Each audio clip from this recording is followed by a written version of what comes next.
Welcome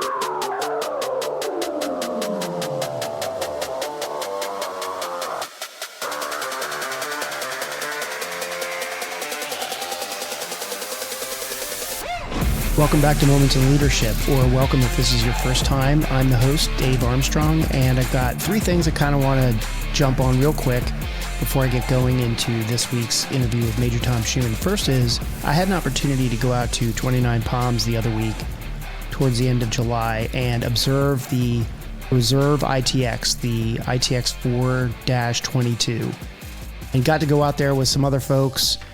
Goons Up was there with me, Expeditionary Leader, 04 Expeditionary Leader was there with me, the Communicator was there, and Constellation Group was there with me. And we got to observe a day's worth of training out there, 410 Alpha. We went out and saw some mounted machine gun shooting on the vehicle range, and then finally got over to hit up India Battery 314, which was a composite battery for this exercise made up of both the Marines and sailors of Indio 314 out of Pennsylvania, but also augmented by Marines from 210, which was really interesting.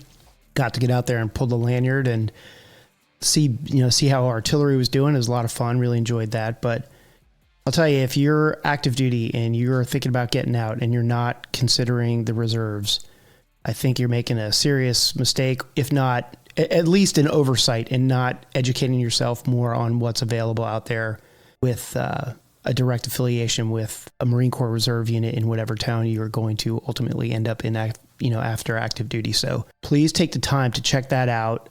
This isn't a slogan that the Marine Corps Reserves will use, but I will, which is, it's all the cool shit without a lot of the bullshit. So definitely make sure you check that out, because I watch those guys out there rocking and rolling, and I'm telling you, I couldn't tell who was in 210, who was in 314, who was in 225, who was in 17. Everybody was out there just whipping it on and getting it done. Second thing I wanted to alert everybody to was I have decided to move forward with conceptually the idea of creating what I am using as a working title, the Hot Wash. I mentioned this on the last podcast, but this is an idea that I had to create something. If you've watched The Walking Dead, and after the TV show they had The Talking Dead, they talk about the show. So the Hot Wash is an idea that I had to get a bunch of captains or NCOs, depending on who the previous few guests were, and actually do a hot wash or an after action and lead a panel discussion with 3, 4, 5 captains or sergeants, and just dissect the previous episodes and get their opinions on what was said and how they have seen it, not seen it, implemented it, not implemented it. How did it change their mind? How did it shape their thinking on something in the future? And I think it could be a pretty cool way to do. I've already started work on assembly. I got somebody help me cobble together 5 active captains. One's a major, I think, but just brand new. And they were all SBCs together at the basic school. So they're a pretty tight group of captains. They volunteered to kind of kick this idea around, and I'm excited to see what we can get going with that. So that's the idea for that. And then third, with that effort, I have decided to go ahead and launch a Patreon account. And you can find that at www.patreon.com/momentsinleadership. And I'm just going to test this idea out. And here's the genesis of this idea. I spend a decent amount of money on doing these episodes, and like any hobby, that's fine. But I was having a conversation when I was out at ITX in the officers club there, or what they call the Brass and Rockers, which is the staff and O club now. It's pretty nice, by the way.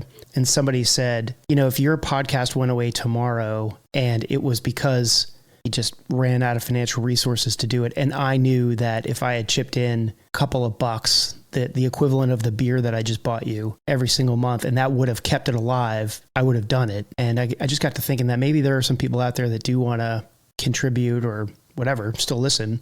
I'm not going to stop doing the podcast, but I think there are some people out there who would generally be interested in chipping in and helping defray some of the costs. So I've decided to do it. So check that out if you're interested in it. And I have some of the different levels in there, but basically it's like, hey, if you saw me in a bar and you're like, let me buy you a beer because I like your podcast, it's kind of the same thing. So that's that. So with that, let me go ahead and get going here with today's episode with Major Tom Schueman. I'm titling this, No One Wants to Drink Tea with Me, Leading a Platoon in Combat, How Leadership is Simple but Not Easy, the Philosophy of Command After Leading an Infantry Company, and Tom's new book, Always Faithful, which is coming out on Amazon and everywhere else tomorrow, August 8th. And finally, we have a discussion about walking point at Patrol Base Abbate. So this is really a great episode with one of the decade's most experienced company-level combat leaders. And we discuss his most powerful moments in combat as a young lieutenant platoon commander and how he was ambushed just moments out of stepping out of the friendly lines on his very first combat patrol. And I asked him to debrief himself and tell me what he learned and what he did well and what he would do differently looking back on his very first action. And he shed some light on how leadership is simple but never easy, and I like that saying. He explains how he would adopt a more harmonious approach to company command rather than what he describes as a ruthless drive for results first. Then, of course, we discuss the new book, Always Faithful, a story of war in Afghanistan, the fall of Kabul, and the unshakable bond between a Marine and an interpreter. We wrap up by discussing the foundation he created, Patrol Base Abbate, which personally I'm honored to be a member of the board of directors there. And Patrol Base Abbate is named after Marine Sergeant Matt Abbate, who was posthumously awarded the Navy Cross. And Matt became the inspiration behind creating this place where everyone who's raised their hand and sworn an oath and wrote a blank check payable up to and including the amount of their own lives, they have a place where they feel like they can rest and refit by re-entering friendly lines. So this is an incredibly insightful and empowering discussion that I think leaders of all branches of the services and all ages and can get something out of. So with that, Tom, welcome to Moments in Leadership. Hey, thanks for having me. Yeah, this is really great to have you on. A lot of exciting things going on in your life, and got a book coming out soon. We're going to talk about that, but I'm really excited to talk to you about some leadership. You're really prolific on social media with a lot of leadership thoughts and tips for young leaders to follow, and I think this will be a great discussion. And I always like to start these conversations out by just saying, who's Tom Schueman? Where did he come from? What's his background? How did he become a Marine? This will be, unfortunately, the most boring part of the segment. So I came from Chicago. I grew up on the south side of the city. My mom was a Chicago cop. 9/11 happened while I was in high school, and that was I did not grow up watching G.I. Joe or have Marine posters hanging on my wall. I probably didn't know that the Marine Corps was a thing when 9/11 happened in high school. All I knew is at that moment I would serve. I didn't know what that looked like. I didn't know what the four branches of service were. I don't have a long history of family service. And I also felt like I wanted to go to college. And so there's a thing called ROTC. And so there seemed to be an opportunity to potentially set myself up to be able to serve and also go to school. And so I did ROTC. I did Naval ROTC because that's the first one that came up when I was searching scholarships at Loyola. And I started off my little orientation week thinking I was going to be a sailor. By the end of that orientation week up at Great Lakes Naval Base, I knew I wanted to be a Marine based on the first class midshipmen who were going to be Navy officers and the first class midshipmen who were going to be Marine officers. I said, I think those ones. And that's kind of what got me on that path, and showed up to TBS still not knowing who I was or really what I wanted to be. And pretty quickly I said, okay, I see the people who are not infantry and I see the people who are infantry. I want to be like those guys. And then it wasn't until IOC at some point running around in the Quantico Woods that I finally understood that, yes, this is the right profession. This is the right calling. I'm in the right place, and this is exactly what I was meant to do. But it was a long journey from 9/11 2001 to that was probably July 2009 before I kind of really understood really what I was kind of getting myself into. So when you came into ROTC, and this may be a little bit different when I came in. So break this down for us older people. Did you come in on a scholarship to ROTC, or did you come in and compete for a scholarship? I was what they call a college programmer, meaning Yeah, I did okay. not have a scholarship. Most midshipmen in ROTC, I think, come in on scholarship. I think 90% of folks come in on scholarship out of high school. I'm the first person to go to college in my family. I was kind of figuring out on the fly how to go to college. And so I did not have my ROTC scholarship application in on time, and I applied for it at the beginning of my freshman year. And I think this is speculative, but I think, once they know they got you in the program, they're not in a rush to start paying you. So Right. I think generally those college programmers pick up around their junior year. Because I did not, also, I didn't have a great GPA or physical fitness test at the time. So it's not, so maybe it's not the program. Maybe it was me. That could have very well been the case. I could have been the issue. But you only have until your junior year to pick up the scholarship. Otherwise, you no longer could be in the ROTC program. So I did PLC juniors my sophomore year summer. So in 2006, I went to OCS. And on graduation day, while we were doing our final rehearsal, my AMY from ROTC was one of the sergeant instructors there. He came over and said, "Hey, I knew you had the scholarship, but I thought you needed the extra training." Oh, uh, Jesus. so I was like, "Oh, thank you, Gutty." And he was right. I probably did need the extra training. So I showed up to Bulldog, which was all the ROTC OCS. And so that was the first time I was one of the few people who had already done OCS. Gone to OCS, sure. Yeah. And so I was actually just a little bit squared away, not like super squared away, but I was at least not showing my ass all the time like I did in juniors. That's interesting because, so like you, I came into ROTC as a college program. So in my day, you couldn't be a Marine college program, like a Marine option. I'm using my air quotes for Yep. listeners. You couldn't be a Marine unless you went to OCS. And then after that was when you could wear the EG&A on your cover and wear the red name tag instead of the black name or whatever what the things were Yeah. kind of Yeah. different. And the belt Those are buckle, important. you right, they're very important. Yeah. I somewhere in my keepsake box, I have my red name tag from my ROTC days, but that's interesting. So you went to OCS PLCs, almost like a hedge, but then picked up the scholarship and then had to go again. I will admit publicly now, I did not enjoy OCS. It was hard for me. I was seriously challenged at OCS. So I don't think that I would have been very excited to do what you did and go back twice. Yeah.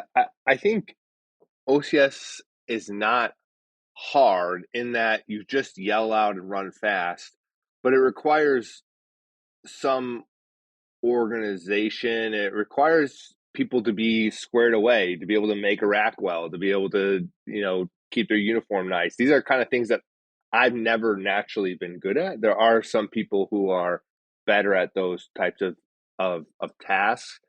So OCS is definitely not a place that I shined at. It wasn't a place I struggled, but it wasn't a place that I shined. By the end of '06 OCS, those sergeant instructors, that was under Colonel Steele. This is terrible to be telling like OCS war stories, but I mean, the end of that summer in '06, I came back and I had a retired Navy captain who was one of my professors for poli sci, and he asked me in class, like, tell us a little bit about OCS, and I was like, we drill. I was so into it. I was like, we smack rifles. So it was, '06 was a hard time to go to OCS. I went because I got to see two different COs of OCS. The next time I went, it was Colonel Mancini. Sure. And it was definitely a kinder, gentler OCS in '07 than '06. Really? Yeah, I think it was Colonel Chase. He would stand at the top of that, whatever that hill was, and just be like, quit, candidate. You should quit. You're worthless. And like, he was mean, and the sergeant instructors were very mean, and it was physically '06 was way more challenging. '07, I think we were headed into the surge, and it was a little bit. Yeah, it was definitely a kinder, gentler OCS experience. That's really interesting for me to hear because, and again, we won't get onto OCS war stories too much because you're right. But Second Lieutenant Armstrong worked for then Captain Rick Mancini when he was in the tank battalion, and I was his fire support coordinator. And I spent 2 weeks in the back of an Amtrak C7 with him, and he was a very strict, no bullshitting around, tough officer. I remember at some point in the exercise, I had said something funny. and he laughed, kind of, and then he caught himself laughing and stopped, almost like he was embarrassed that he had laughed for a second. And I looked at him and I said, "Sir, it's the first time I've ever seen you laugh." He goes, "Armstrong, that's the first time I've ever laughed in my life." Just kind of joking around. So it's funny when you say that it was easier under him. He was a very impactful leader in young Second Lieutenant Armstrong's life. I would say he was an officer that I tried to emulate, failed because he was just that good. So you finish up OCS. So you said something in the beginning I want to kind of come back to because you were like, I figured out that I wanted to be an infantry officer out in the woods at Quantico at TBS. I'm surprised to hear that because, for listeners, you and I know each other outside of all this a little bit. I would have never guessed that. I would have thought that Tom Schueman would have come into ROTC belt-fed infantry officer right from the get-go. That's not true? I'm a lost in the sauce soup sandwich. I didn't know what it meant to be in the military. I didn't know what it meant to be a Marine. Not a long history of, I wasn't watching Platoon or Full Metal Jacket in high school or college. I was listening to, the Beatles and the Grateful Dead and Hacky Sack, wearing a tie-dye t-shirt. It just wasn't where my head was at. And I probably should have read some books or done something to kind of help me think about what I wanted to do. But I mean, in my ROTC unit, there was no like me step that was infantry. My first AMY was an 0369, but that was my freshman year, and I was still too early to even have an appreciation for what that might mean. When I got to TBS, it was just, we went out to FEX 1, and everybody wanted to be infantry before FEX 1. It was 15 degrees. Everybody's canteens froze. It was a miserable experience at FEX 1. And because mostly it's miserable because most of us don't know how to camp, like just to go Right. outside. And Sure. so that's our many people's first times have to live outside for a weekend. And after that, no one wanted to be infantry anymore. And I said, well, if that's the case, if you all don't want to do this, I do want to do it. And so that was my first inclination. It wasn't because I had an unyielding passion to be a grunt. It's because I thought, oh, if everybody else now doesn't want to do this, that makes me now want to do this thing. And that was my first step towards being infantry. And once I had that idea post FEX 1 at TBS that I want to be infantry, I started to really become, yes, this is, every time I would do my interview with my SBC, Schueman, what are your top three? Infantry. Okay, what's your next one? Infantry. I know that. Schueman, what do you want? Infantry. And then he just kicked me out every time. And it was a very short conversation with my SBC. So I mean, but that was still an assumption that I wanted infantry. I didn't really know I wanted infantry again. It was just, but there was something, there was a call to the wild at IOC where I very much had this rite of passage, kind of part of my hero's journey, where I went out to the woods and I really started to do some self-discovery, and there was something latent in me, that something that was aggressive, something that wanted to attack, and I didn't know that thing existed really, and I tapped into it some point in July 2009, running around those woods, and I've held on to that since. So most of the people that I interview on this podcast have been people who have had careers for 30 years. So I can ask them the question, like, can you go back to your first 5 years and draw on any sort of aha moments that have been really impactful in your last 5 years? This is a unique timeline to deal with. So I want to spend some time on your lieutenant time and specifically want to start off with IOC and ask a question a little bit out of order, but I think IOC got really hard sometime in the beginning part of the war. And I don't know when that was, but I think it got harder, right? There was this test, this physical fitness test you had to pass on the first day or you were gone kind of thing. That didn't exist when my friends were going through IOC. So I'm curious, when you went to IOC, did you see lieutenants who wanted to be infantry not make it through IOC? Yeah, absolutely. To me, the standards were very high and appropriate. The quality of instruction was phenomenal, and not everybody made it. And when I was there, the CET was an event. I don't think it was, some of those things did not get codified the way they are now until after my IOC class, where it was a Hmm. very clear pass fail. I still think there was more autonomy to the IOC cadre to determine who passed, who didn't.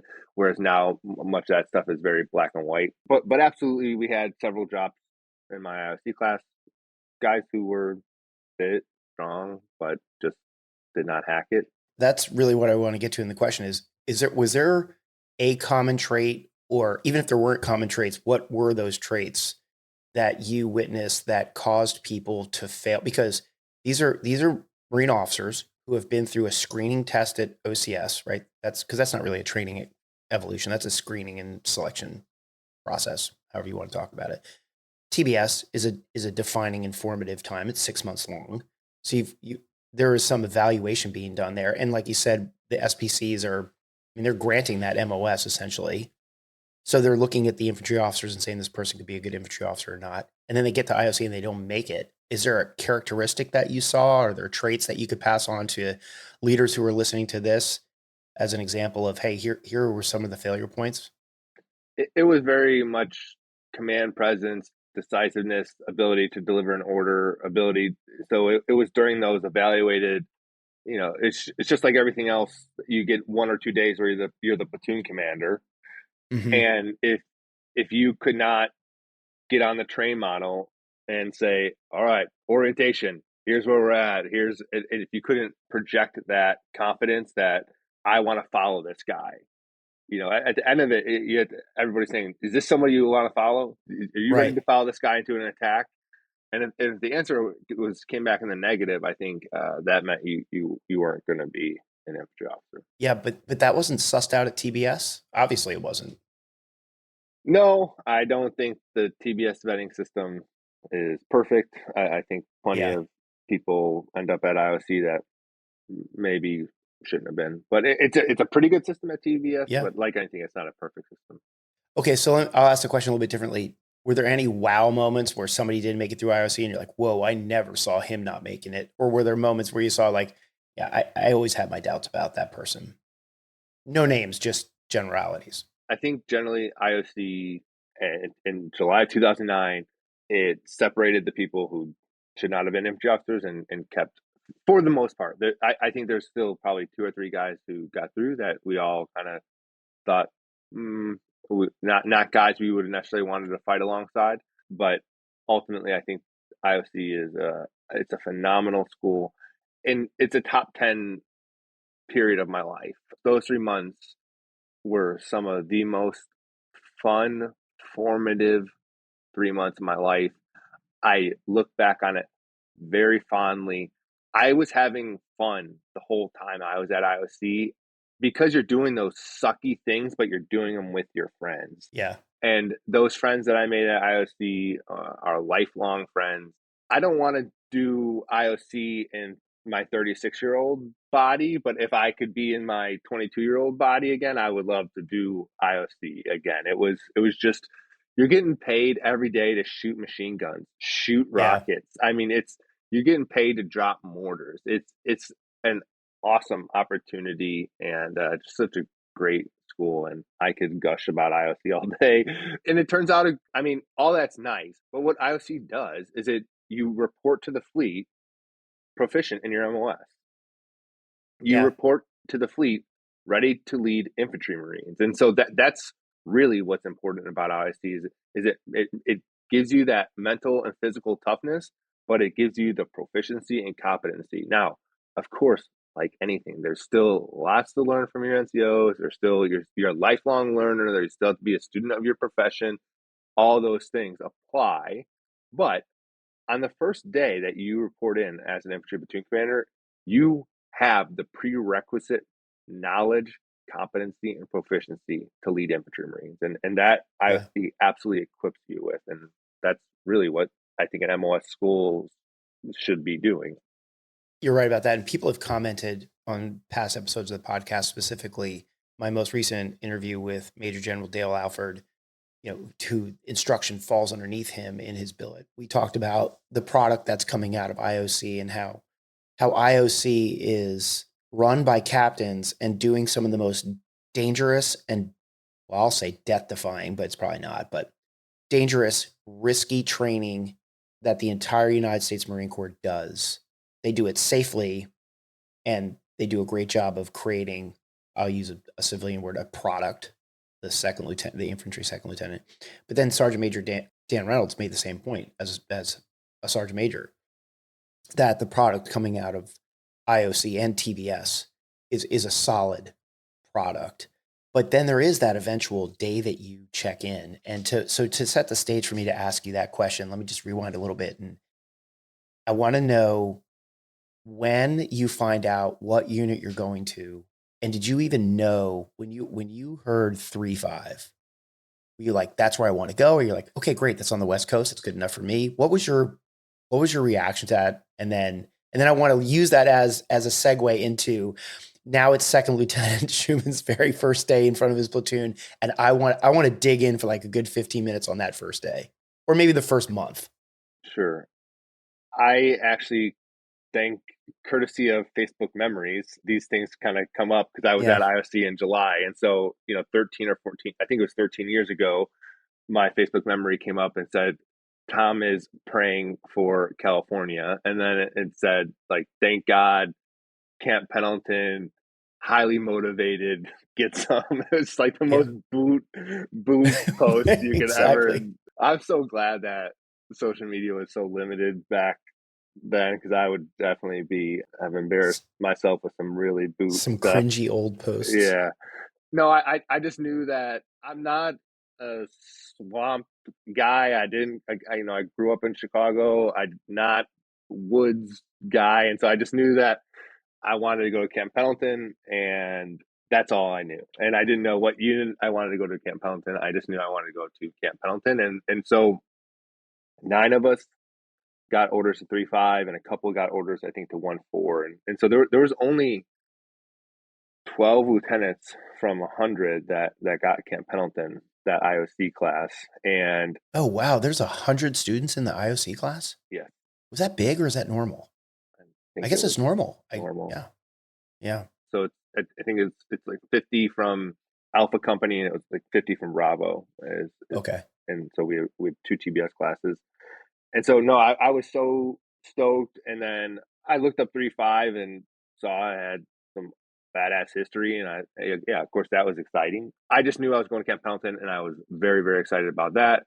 And then I picked up a copy of With the Old Breed by E.B. Sledge, and I started to read that as I PCSed after IOC, and which reading, I didn't finish the book until I had checked in, and reading about Kilo 35 on Peleliu, and sitting in the Kilo Company office, and outside the Kilo Company office there's a picture of Kilo Company out on Peleliu where EB Sledge has signed it, and a bunch of the Marines, and that was Wow. super. That's when I started to get an appreciation for 3-5's history, the legacy of the unit, and that was really motivating and inspiring to have this incredible book to be able to read and connect to my unit history. And I don't want to get too ahead, but I am going to get too ahead.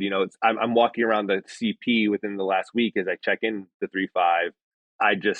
The history is so rich, and I appreciated it as a lieutenant, but I appreciate it even more now as a major. And I can't remember exactly what the question was, but yeah, I wanted to go to Yeah, it was. I wanted to go to Pendleton, and then when I found out the 3-5, I was excited. Yeah, that was a question. It was, what was it like when you found out you were going to 3-5?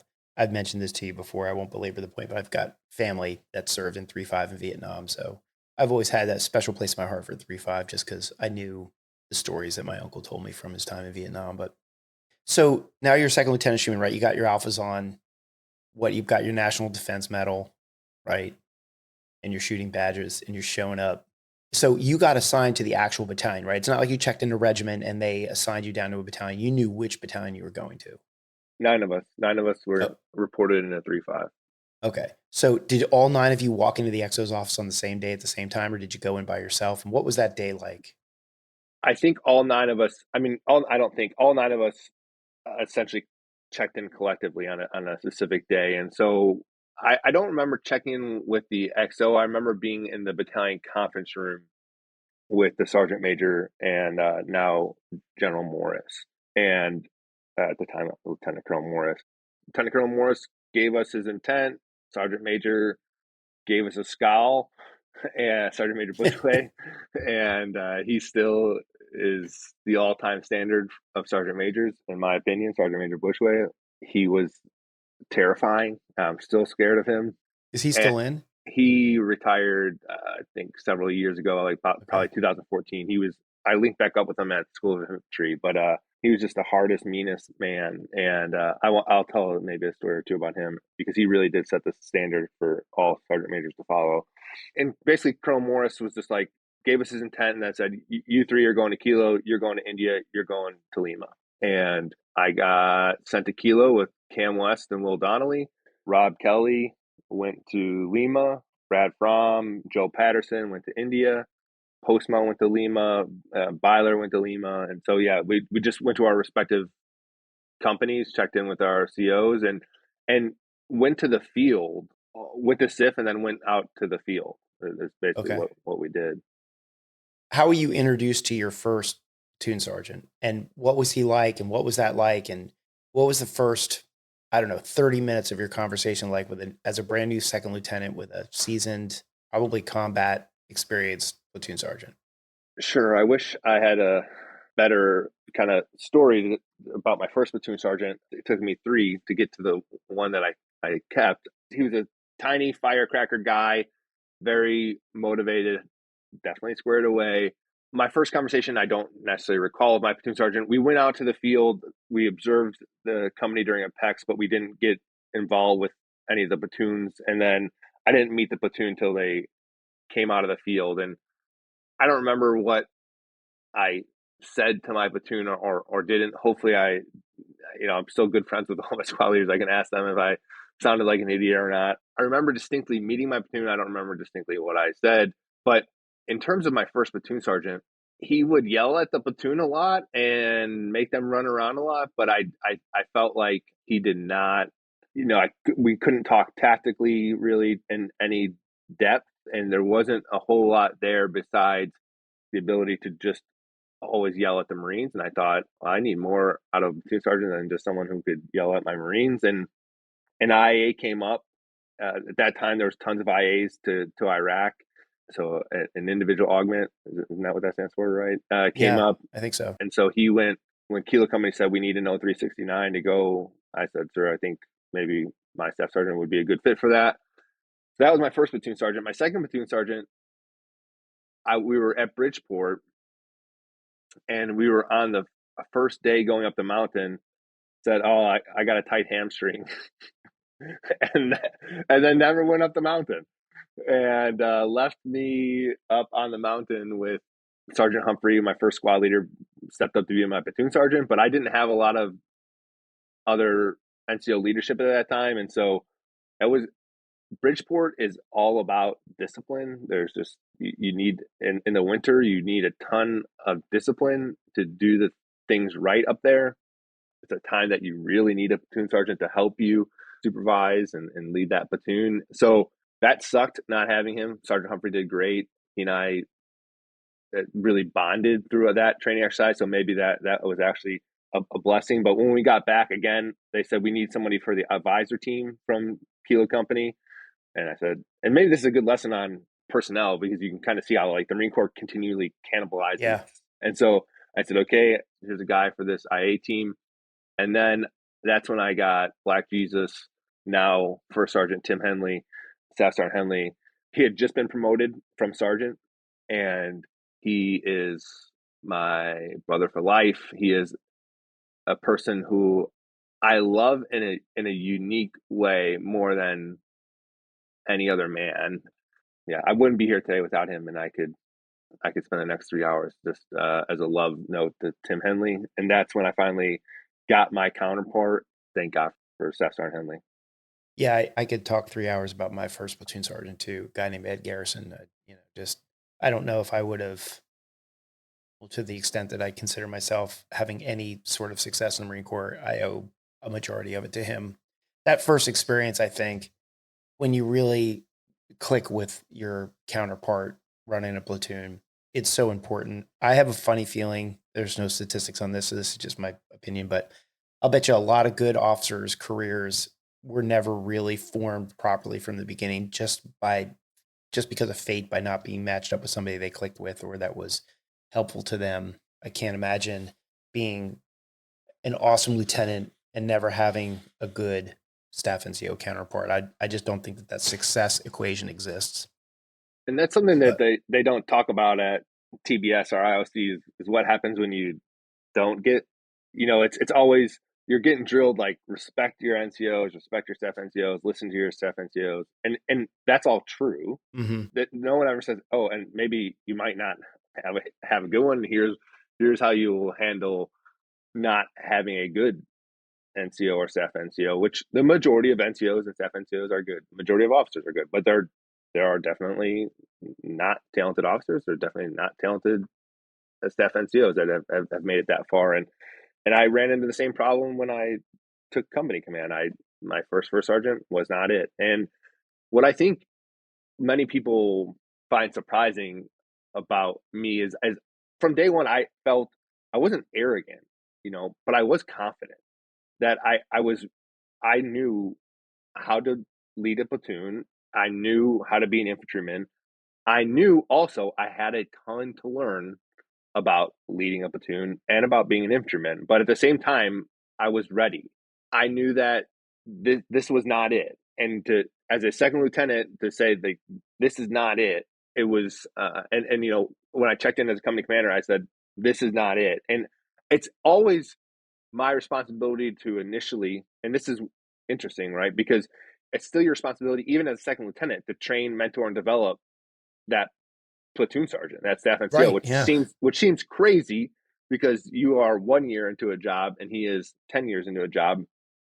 And so I still owe it to that staff NCO to train, mentor, and develop him and to help him be the platoon sergeant that the platoon needs and that I need. But at some point, you have to have the ability to recognize this person is not going to cut it. And the tricky thing is knowing how long do you take to try to do that process, because you don't have a ton of time, and on the back end it's always potentially going to combat, and it's like you've got to at some point transition to the right person, and knowing when to do that is part of a little bit of an art, I think, to that, to Yeah. know when you have to shift fires to potentially make that move. And it's always really painful, really difficult, and kind of an emotional event. Yeah, and it's also a little bit outside your control too, because you're a lieutenant. Like you're not firing your platoon sergeant. You got to go to the skipper for that, right? Uh, So you got to convince a guy who's got 10 years of experience that another guy with 10 years of experience isn't cutting it, and that opinion's coming from the guy with 30 hot seconds of experience. Correct. Tough thing to manage there. So, did you ever have any initial conversations with your company commander about, hey, I'm not sure this is the guy, or was he as observant of it as you were, or did you just not talk about it at all, and there was just the attrition through the IA billets that took care of everything? I'm sure I brought up my concerns to my company commander about him, but I think the attrition was natural through the amount of IAs that were coming down, so it never became a big issue. It Yeah. was during my attempts to train, mentor, and develop, and then 2 to 3 months into that, IA came up, and then we were at Bridgeport. I was a couple months into having my new platoon sergeant, and the IA came up, so it kind of took care of itself. Which none of that is really the right way to go about business, in that you're transferring an issue rather than kind of fixing an issue. But unfortunately, that's something that often happens in the Marine Corps. My new CO's guidance, Dark Horse 6 that I work for now, and his guidance, he's got a document called accountability, and he makes it very clear that there will not be a transfer of an issue. It'll be addressed and resolved one way or the other. And I really admire and appreciate that mentality and Yeah, philosophy. I agree. And leaders, senior or junior or just coming into the system, I will echo that sentiment. That, and I said this to General Furness on our recent interview, and I said to him that I've seen more people fired in the civilian world in a year than I saw in my Marine Corps career. Right? I It is mean, we talk so a hard. big game about accountability, and you either hack it or pack it, and there's really not a whole lot of packing it that goes on. There's shuffling that goes on, and I think it takes a strong leader to stand up and say, "Hey." When you go through the process of counseling, I don't want to go through all that now unless you want to, but as a leadership tool, you've got to learn how to counsel your Marines, set the expectations, set the conditions for their success, and then monitor their success and failure and give them rudder corrections until you've determined that it's just you're at the end of your line, and then you've got to do something about it. And shuffling people isn't the right thing to do, and showing them the door probably is the right thing to do. I never saw a whole lot of people fired. Yeah, part of it, it's so.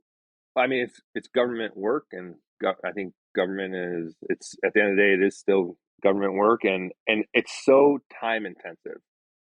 It's so time intensive to relieve someone properly that that's why the shuffle button usually gets hit. And again, it's not the right thing to do, but it to relieve someone, like you said, you start with the initial counseling. Here's your expectations. Here's your responsibility, and then you have to continue to tie subsequent counselings to the initial counseling, point out where that deficiency was, offer corrections, offer how they can remediate those deficiencies, provide resources to remediate those deficiencies, given another evaluation period. And then, okay, so then in 30 days, we're going to follow up. And then after 30 days, you sit down and you say, here's where you're still deficient, tied to your initial counseling and your built responsibilities and duties. And you have to build a massive file to justify that relief. And it just, at the tempo and the pace is not conducive to doing that. Right. And Yeah. it was one of the most, when I was a company commander, it was my greatest leadership challenge and one of my most emotionally taxing endeavors was to relieve my first sergeant that I had in the Marine Corps. And it should have never been that difficult, but it was so painful and hard. Yeah. I definitely have that coming up as a topic of conversation. Sticking on your lieutenant time for just, well, not for just a second, because your lieutenant time was pretty formative, and I'll move it along. But I'm assuming that your platoon sergeant, Staff Sergeant Henley, he was the platoon sergeant that you took into combat. Is that correct? That's correct. Yeah. So for timeline purposes, how quickly was it when you checked in that you knew you were deploying to Afghanistan? Did you already know, like 3-5 when you're standing there with the sergeant major, and okay, so you didn't know that the battalion was going, then all of a sudden, hey, we're in the loop.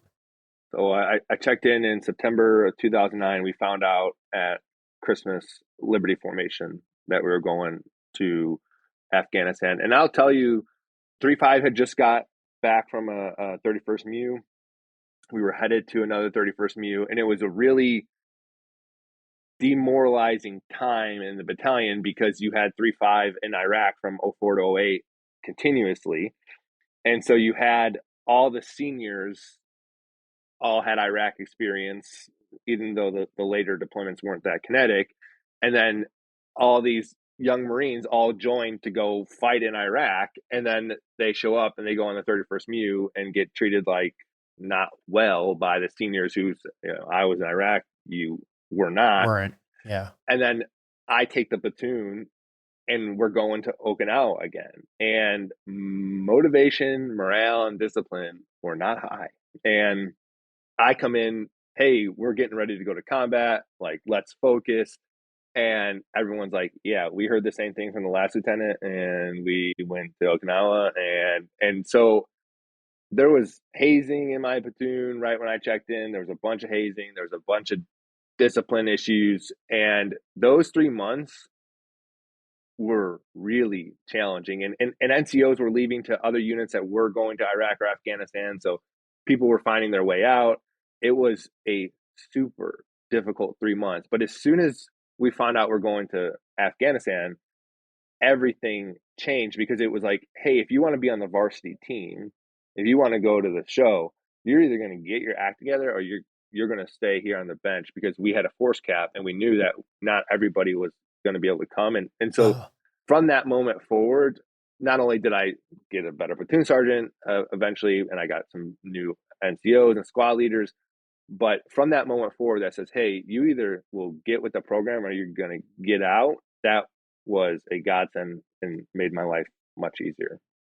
Now you go into Afghanistan, the focus totally changes. You're still a second lieutenant, I'm guessing, Yep. and you're getting ready to go. So, what were some of the leadership challenges that you faced in that transition from the discipline problems and the hazing to, hey, we're going to the show? Did that require a lot of serious manual labor on your part and your staff sergeant's part, or did all just the natural order of things take over and the NCOs just all turned it on at the same time? It was much more the natural order. I would say it's so much harder to lead in peace in an organization like the Marine Corps, specifically, at the infantry. It's all these Marines want to do is fight. They could have joined any service. They could have joined any MOS. They joined the Marine Corps Infantry because they want to fight. And so once you have a purpose, once you have a why, if a man has a why, he can achieve anyhow. Once you have that why that they can grab onto and see and aim towards, your job as a leader becomes exponentially easier. It's really, really challenging to lead Marines in peace. I think it's much easier to lead Marines in combat.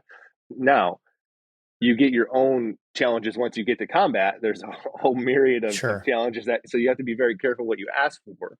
But in terms of training, discipline, the focus when there's a combat deployment on the end of it is it's just such an easy, it's all persuasion, influence, right? And it's just much easier when you say, hey, here's the very real thing that we know. Now, I keep jumping forward, but when I was a company commander, I had the benefit of being ruthless with my company and saying, although our deployment says we're going to Australia, I don't care. Not one Marine in this company will train for a Australia deployment. We are only training for a combat deployment. And if I find one of you who is out here preparing or training or thinking, yeah, well, we're just going to, no, you'll be out. But that takes some, it helps when you have some credibility. It helps when you have some of that experience, and so I don't envy. And I'm in an infantry battalion now that's headed towards in theory, a UDP. It is much, much tougher on that junior leader to convince everyone to stay dialed in and to stay focused. And I think combat has a natural way of kind of resetting everybody and focusing everybody. Yeah. So just to spend a little bit more time on that lieutenant time, because I think there's some really valuable leadership experience that you can pass on to junior leaders. Is one of the things that I think, first of all, I still think hazing exists in the military as much as we want to say it doesn't. Maybe there's less of it. Maybe it's just hidden. I don't know. I'm just convinced that it's still going on because it goes on in regular society all the time, right? Fraternities are hazing their new pledges. It's a little bit of a embedded in culture, but it's not tolerated, right? So you're a brand new second lieutenant and a listener's a brand new second lieutenant checking into their platoon and there's some bullshit going on. That lieutenant hears well, this is the way it's always been done. And you're struggling with this. Well, that's the way the Marine Corps is in the fleet. And hey, welcome to the fleet, that kind of thing. Can you share some experiences about that can help empower a junior leader? And it doesn't even have to be an officer, right? It could be staff sergeant or sergeant or corporal. How do you put your foot down and say, you know what? Enough. That's enough. Yeah, I have my own philosophy about what is considered what is a corrective action, what is an action to remediate a deficiency. Like, how do you correct a deficiency, whether it's a physical deficiency, a discipline deficiency, a competency? How do you correct something? And so we're talking about applying a corrective action. Mm-hmm. Hazing doesn't actually correct anything. I was avid protector, and just I embrace my NCOs. And the one of the worst things you can do in a unit is pay lip service and say, "Oh, NCOs, you're the backbone. NCOs, it's a squad leader, it's a sergeant," and then make them a toothless tiger. You've got to actually absolutely have some fear and respect and reverence for the NCO. And to do that, they have to have some ability to correct things at their level. And so my take has always been, if you can show me how your action, if you can connect the dots between here was a deficiency and here's how what you applied aims to correct that, then you will always have my support. You'll always have my support.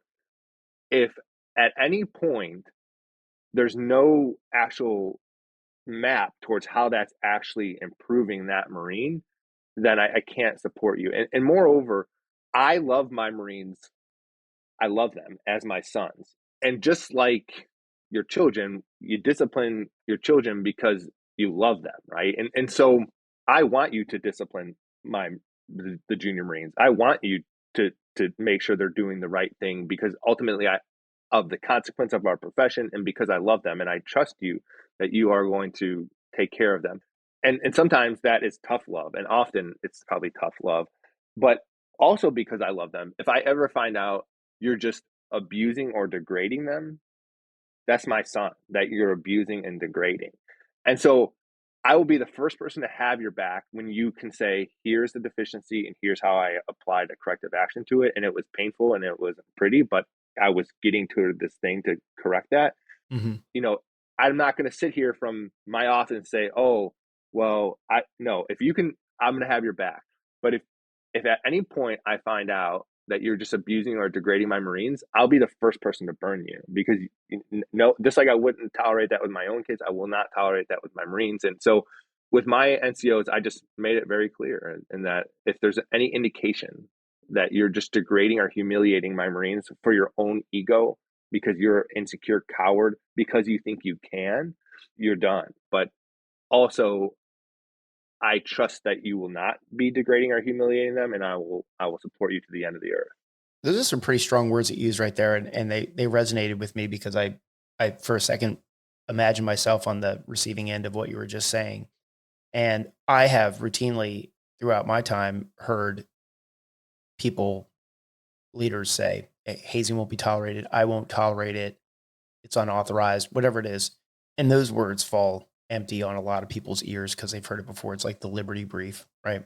But then you just said something that was really interesting. It resonated with me, and I just want to play it back for you. But you said, hey, if I catch you, meaning you're talking to one of your subordinates, if I catch you degrading, humiliating, or abusing any of my Marines because of your own ego or you're a coward. I mean, when you start using those words, my brain turned on a notch higher. Like my ears opened up a little bit more. And I think those words are accurate and right. And I think that's probably a much better way to deliver that message to your subordinates when you talk about hazing than to just give the same old Liberty Brief over and over again that, this won't be tolerated. Because those words that you use are actually pretty descriptive of somebody's personality who is doing those things. That was a really interesting way to put it. And everybody should probably go back and replay those last 3 minutes of this podcast episode and write that down if they're a new leader going into the fleet. Thanks for sharing that. I want to fast forward a little bit. So, Lieutenant, you have been delivered somewhere in Afghanistan. You're in your company area, and now you've been given an order to go out and patrol for your very first time. And Tom, I mean, like your very first time, right? Like you're putting rounds in the magazine and locking and loading for the very first time, not on range. What was?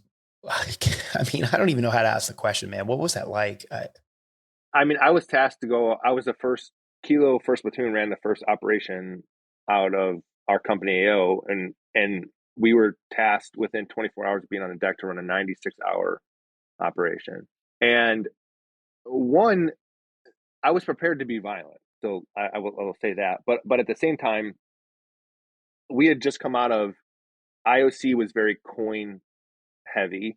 Our entire pre-deployment training was very coin heavy. So at the time it was called EMB, which was formerly called CAX, now called ITX, right? Everyone loves to kind of zero in on what it's called and show how salty they are by what they refer to that exercise to. But yeah, I'm a CAX guy, so sure, there's my salt. Yep. Yeah. And so the end of that culminating exercise that you do as an infantry battalion was all coin for us. It was you're in the village for 2 weeks and you're doing key leader engagements and you're drinking tea and so I was still drinking that coin Kool-Aid, and so when I went to Afghanistan, I still very much was there to win hearts and minds, even though 3/7's company commander had been medevaced, and he came and talked to us, who is now a battalion commander. I believe he's 2/6 Cohen, who's just an absolute Marine Corps legend, by the way. And he had been medevaced, and he came and talked to us back in San Mateo, and it was like, okay, well, that doesn't sound like we're going to be kissing babies here. And then, but even when I was still at Leatherneck in Afghanistan, we got these cultural classes during our SO and and so we're talking called they had it's called Kayako or whatever, some kind of cultural Yeah, language and stuff. Leatherneck, for people that don't know, that's describe Leatherneck in 2 sentences for listeners. It was the main hub in Helmand Province. It was where everybody flew in. It was the big logistics base. But it wasn't a city. It wasn't attached to a city. No, it It was was just a not. base. Yeah. But it kind of became its own city by the end of it. That was probably one of the problems with that war. And so I remember before getting on the airplane or the helicopter to go into my actual company AO and singing, I was grilling my squad leaders on the little smart pack, the cultural smart pack. And I was like, how are you going to say, have a nice day, sir? And how are you going to say, thank you so much, Tasha Kaur? Like, and so those were the kind of things that I was focused on before I got on a helicopter to go into my AO. And then I get to my AO, and it was in 24 hours, you're going to take out 96 Marines and Afghan army. You're going to go secure 3 battalion objectives. I was like, okay. And I didn't have half of my platoon out of the entry control point before we were in a complex ambush. We were up against the front of the patrol was up against an IED and was in an L-shaped ambush. And that really set the tone for that deployment. The fact that we weren't outside of the base and we were at an IED and an L-shaped ambush, that was it. That's what saying was. And so, what am I feeling? I'm immediately saying, okay, no one wants to drink tea with me here. Everybody actually just wants to kill me, and we're going to be fighting. And so it was IOC in that it was conventional infantry tactics that we were just applying from the get-go and attacking a defense in depth. And it was offensive fire, maneuver, combined arms type stuff, right? I mean, from the first minute is how that deployment started. Jeez, I couldn't even imagine not even having half your unit out of the entry control point and that hits. And so there was no really left seat, right seat either. It was during the RIP. This was my first patrol, and I was commanding it. When 1-5 came and replaced us, we did some RIP stuff where it was like, okay, just a couple of the leaders and like a couple more of the leaders, and now it was no, this is your first patrol. You're in charge. Here's 96 Marines and Afghan soldiers. Go out there for 96 hours. And so it was quite literally very much a baptism by fire. This question may be a little aggravating, so bear with me. I'm really trying to get it an answer, but you're stepping out, first patrol, second lieutenant, complex ambush. I mean, I'm guessing minutes into the stepping out on this patrol. Monday morning quarterback, and give me an objective review of Second Lieutenant Tom Schueman's actions in his first firefight. What did you do wrong that you learned from? What did you do right that you learned from? Debrief yourself. I was trying to move up to the point of friction, which is where the IED was. And as I was attempting to move towards the front of the patrol, so just for context, we're in Ranger file, which for a listener that maybe doesn't know what that means, it's a single file line, and we're moving in single file line because the IED threat is so high that you just follow the person in front who has a mine sweeper or a metal detector, and you have 10-meter dispersion between each Marine. So when you think you've got 96 people in single file line with 10 meters between them, you can imagine the distance that formation takes. And it's really like on the old cell phones, there was snake. That's what it always looked like. It was like a very long snake. And so as I attempted to move up towards the front to get better situational awareness, I went between 2 cornfields. The corn was about like 8-9 feet high. The corn was it was overhead. I went to go move between to the next cornfield, and Like across a road or something? Was there a break in the two there cornfields? was a break in the two cornfields, but it wasn't a road. It was just more dirt. It was just between two Okay. fields. There was, and as I entered that break, a PCAM hammered down on myself, the 3-7 platoon commander that was out there with me, and one Marine that was with me, Corporal Nykirk. And we dove behind a pile of drying poppy that was stacked up. And so the poppy was providing us some concealment, but it wasn't providing any cover because obviously the 7.62 rounds were just tearing through Could go that right through pile. that stuff. Yeah. And I turned to my Marine, my corporal. I said, I'm going to stand up and I'm going to suppress that window where that fire is coming from, and you're going to shoot a 203 round. Are you ready? I'm standing up, suppressing. And so I start suppressing. He pops a 40 mic round in that window, silences that guy. We bound into the cornfield. And that lieutenant grabs me and goes, all right, Lieutenant Schueman, now that you got your car, how about you make a decision? And I'm thinking, I didn't say this, but I was like, dude, my decision was to not die being in the PDF of that PKM. That was the decision that I had to make at that moment. And if you think I'm thinking about my combat action ribbon and in an environment where my platoon is in a complex ambush in the first 5 minutes, I'm pretty sure the car was coming. You know, that was not the motivation in that moment. It was literally to not die right there. And we handled that, and this maybe like two takeaways from that first patrol. And we pushed through that ambush, and then we consolidated in a separate cornfield. And of course, everything in the plan is going to shit, and nothing is going exactly how I had envisioned it. And I'm in a little huddle with one of my squad leaders, my platoon sergeant. And we're saying, okay, like none of this is working. We gotta call an audible here. And I hear some mortars going out. I hear sniper rifles being fired, and I hear a couple of rifle cracks. And one, I'm like, hey, who is shooting mortars? And I get the mortars up on the comm, like, oh, sir, we saw some guys egressing across the river that had been shooting at us. I'm like, we have to get mortars cleared. Like, you can't just Yeah. like, there's stuff flying around here. You can't just shoot mortar. So, you know, some things, it's my ability to command and control were definitely very much put to the test. And my squad leader, Sergeant Decker, comes to me and he goes, sir, Teague shot someone. I'm like, okay. Like, and he's like, they're dead. I'm like, okay. Did they have a rifle? And he's like, yes.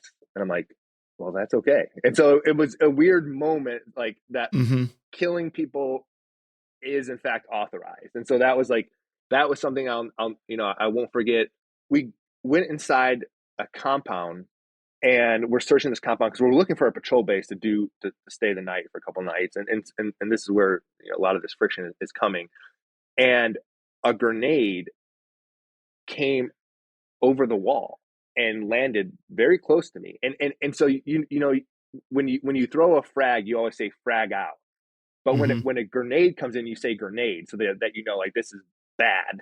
And so like we're all yelling grenade, grenade, and like jumping. And so, and I'm thinking, how did somebody get so close that they were able to just throw a grenade over this wall? And I'm like, here's the thing. I don't know the composition and disposition of all my forces. And there's some gaps in my force that people are able to infiltrate those lines and throw. And so battle tracking was is always, I think, one of the hardest things that any commander does is battle track their forces are, and especially when you've got forces over a hundreds of meters, probably almost stretch out over a click. Very difficult to kind of battle track where everybody was. One of the things that I will Monday morning quarterback for the rest of my life on that first mission is, so you can secure an objective through observation. So if you look at the tactical task of secure, so we had to secure 3 battalion objectives. You can secure an objective technically through observation. And so we secure the first 2 objectives, and then the third objective is a known enemy rally point.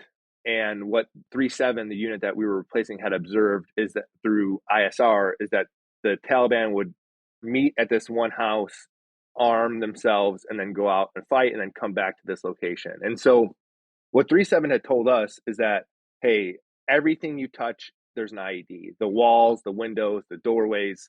Anytime you try to go into a compound, you're going to get blown up. I very much had this 10-foot tall vision of the Taliban when I first got into country, based on the information that I was told. And so I'm looking at this compound. We're in a tree line, and I'm 200 meters away from this compound, and I'm like, well, it's secure. And undoubtedly, that compound had weapons, ammunition, IED making material that would be used against me at a future date. And so who knows what happens if I actually seize that objective and remove that enemy cache site off the battlefield. Who knows if what those the consequences of that action are. All speculative, but ultimately, I wish I had read. Rommel had a book called Attacks, and he wrote about when he was a lieutenant in the First World War, and often he carried the day by being aggressive.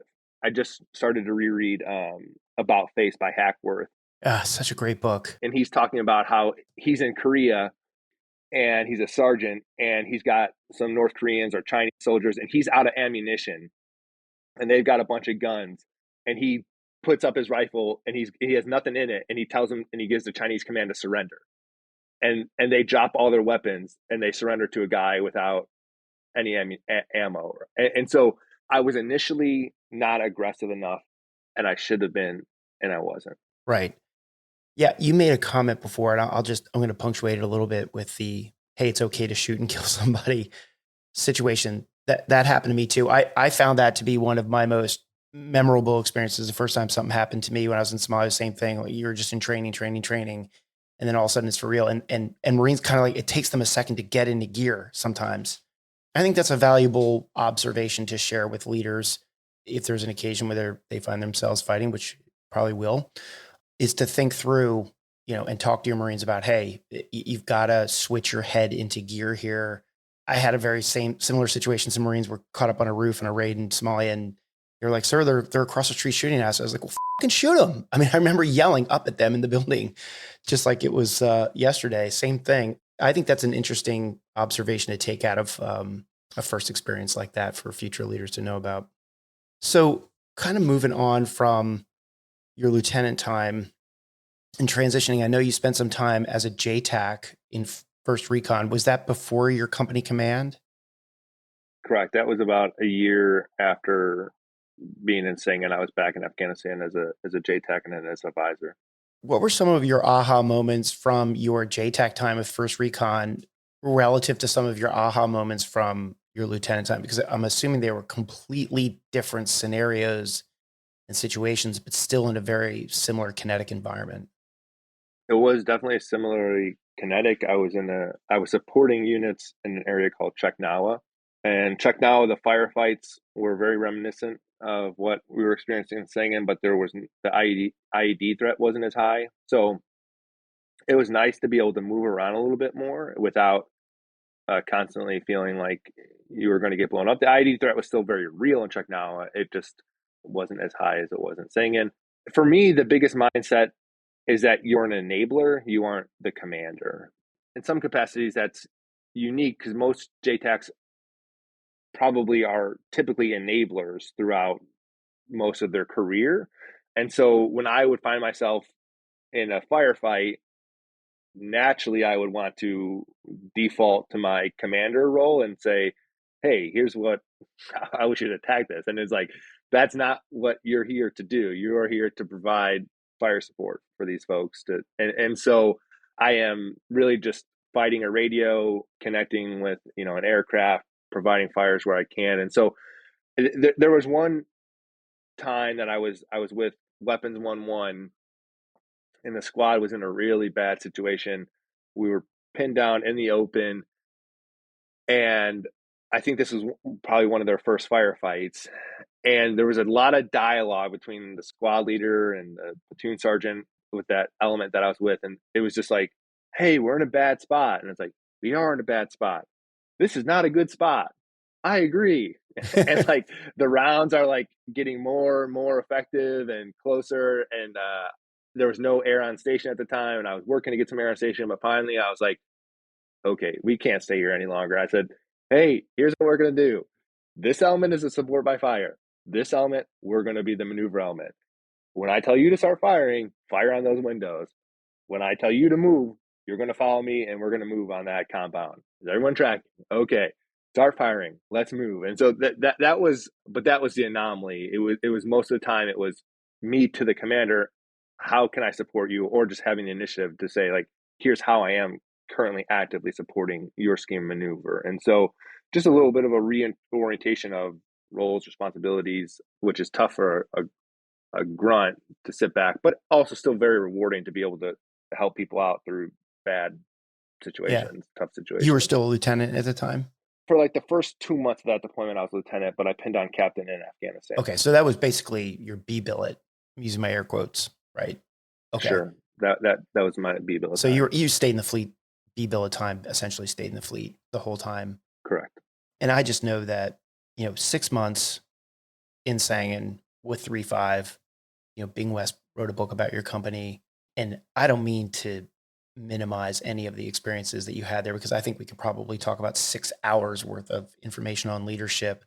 And I don't mean to minimize any of your time there by moving on to the next subject, because I want to now get to your company command time.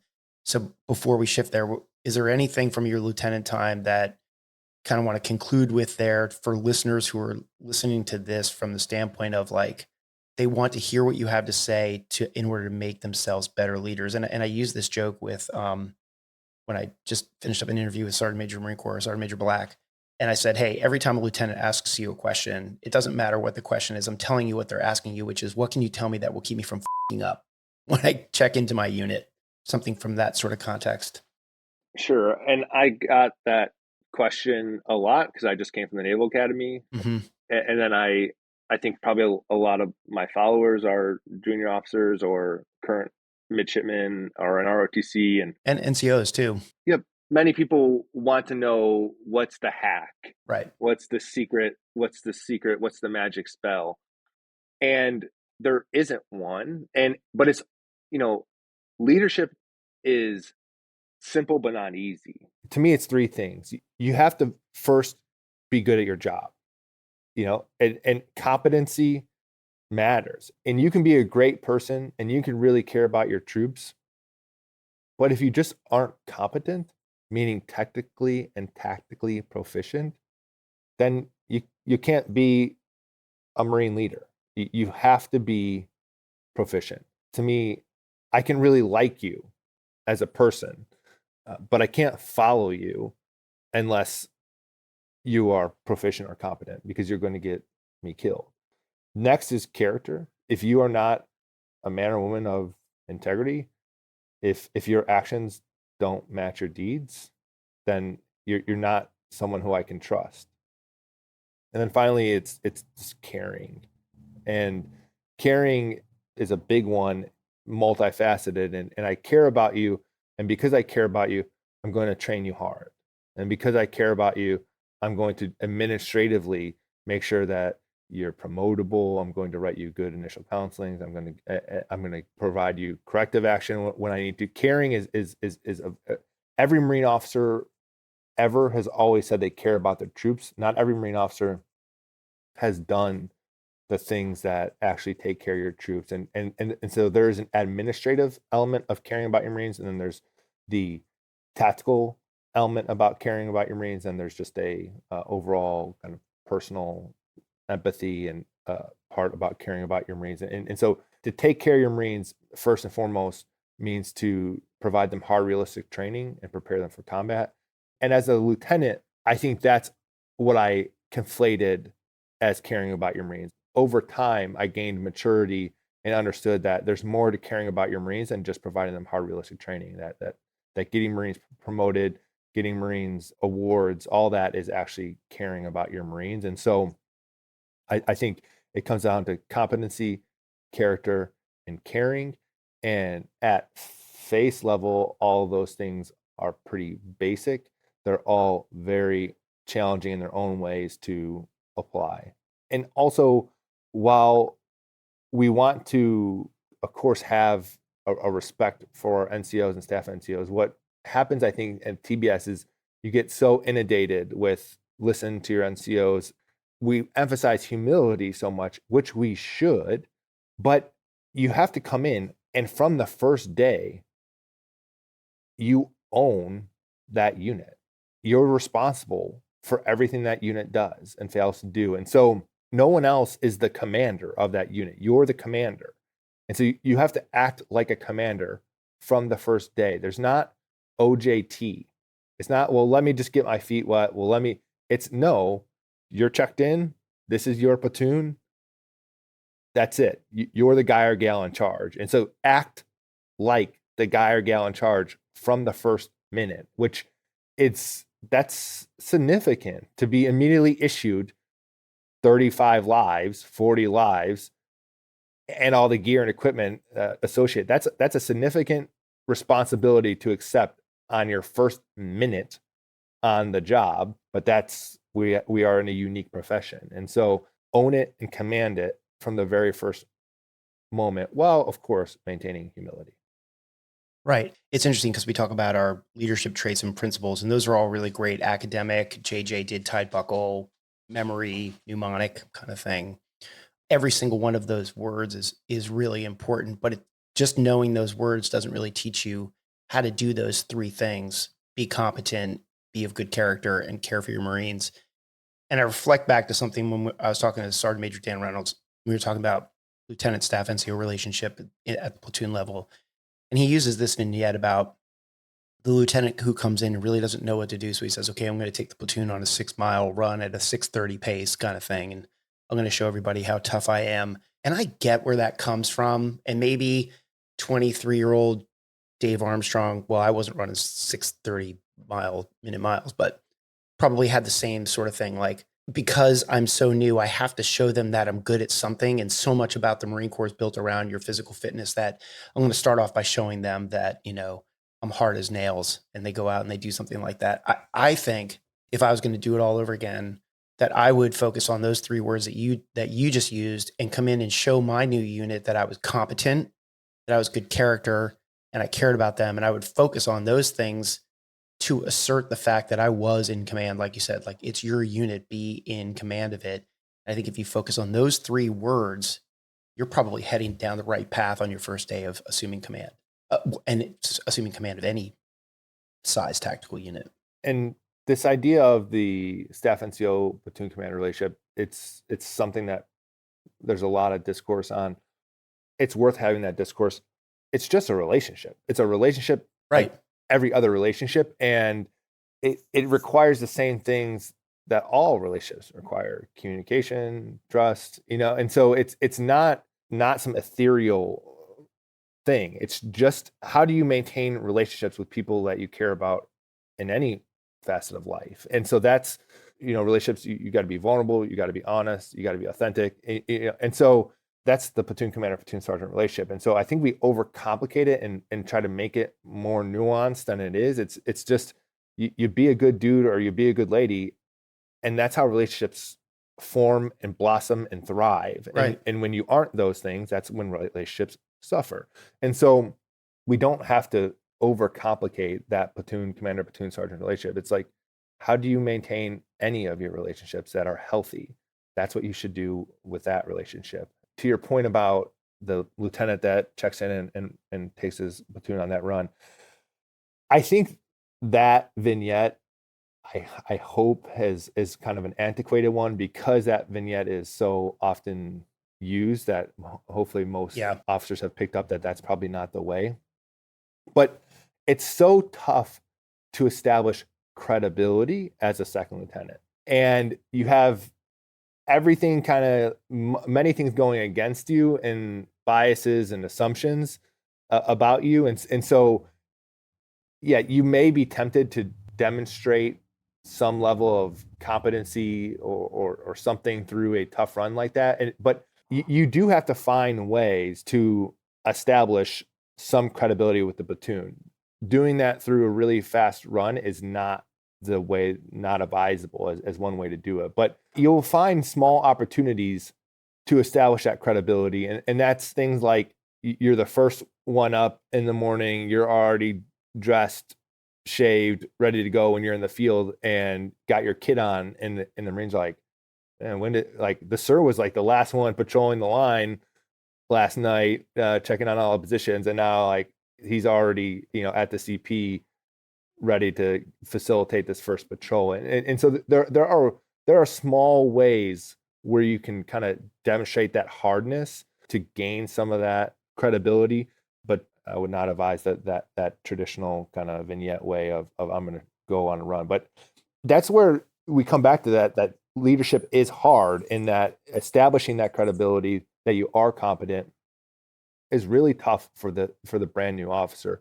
It was so much easier in a lot of regards as a company commander, which I think we're going to get to, because I come in and I already have money in the bank. I have money in the bank that, okay, right, this guy's been to some places, he's seen some things. I have a credibility reserve already. I can lose that credibility really fast, right?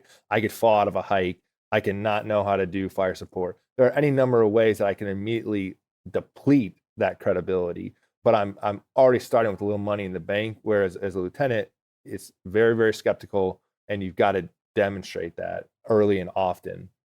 Yeah, I think it's easy for two officers to sit around and talk about the lieutenant checking in, the lieutenant checking in. That's a natural place for us to go. But just real quick, I also think that there is a component of this that could be distilled down to the NCO level too. There are leadership traits that are important for young NCOs to have as it relates to the success of a platoon. Like a platoon success does not hinge on the ability of the lieutenant to be a good lieutenant, or on the relationship between the staff NCO and the lieutenant.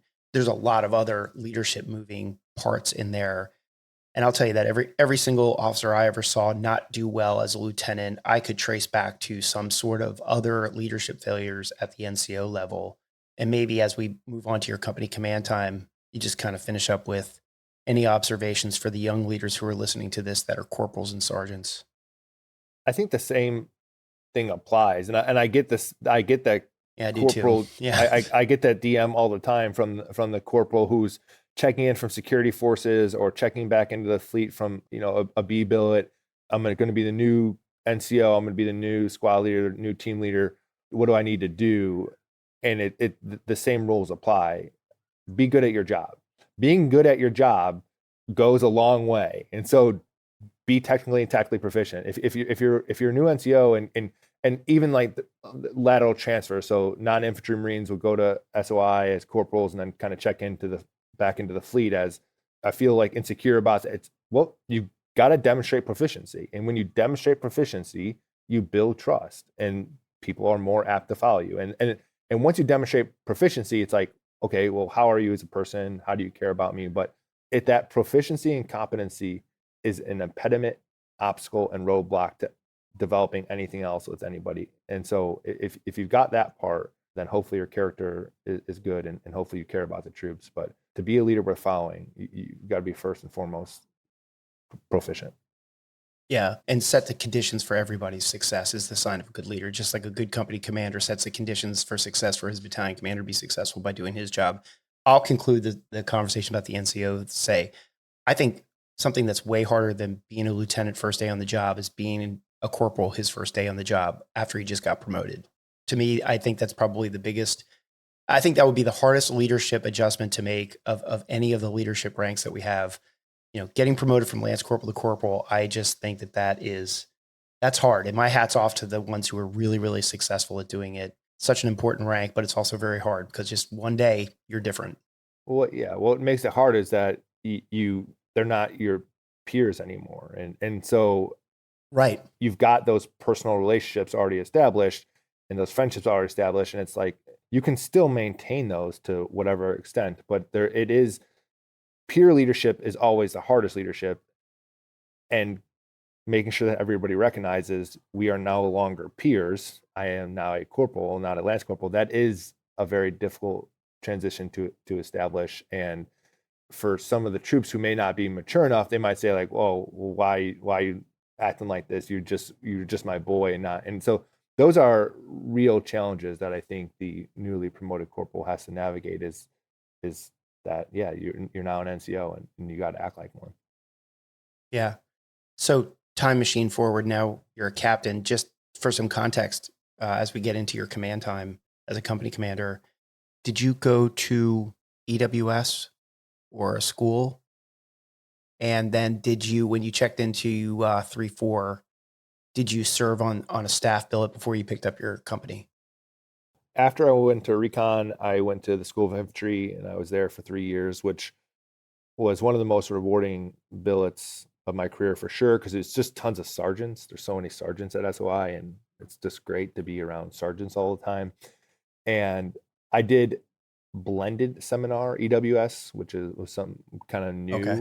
It was a pilot program, really. So for 4 or 6 weeks at a time, I would go down to the airfield on Camp Pendleton, do brick and mortar EWS, and then I would do non-resident. And so it was an awesome way to do EWS. It was a very efficient way to do EWS.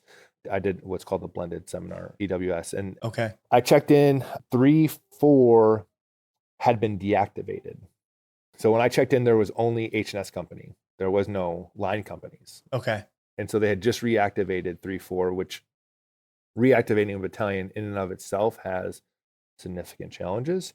And so I was initially the 3 Alpha probably for probably 4 or 5 months until Lima Company became a company.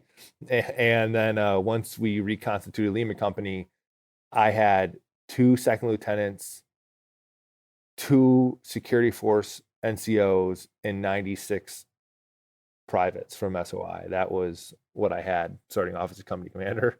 So my lieutenants were both platoon commanders, and one was the acting company XL and one was the acting company gunny.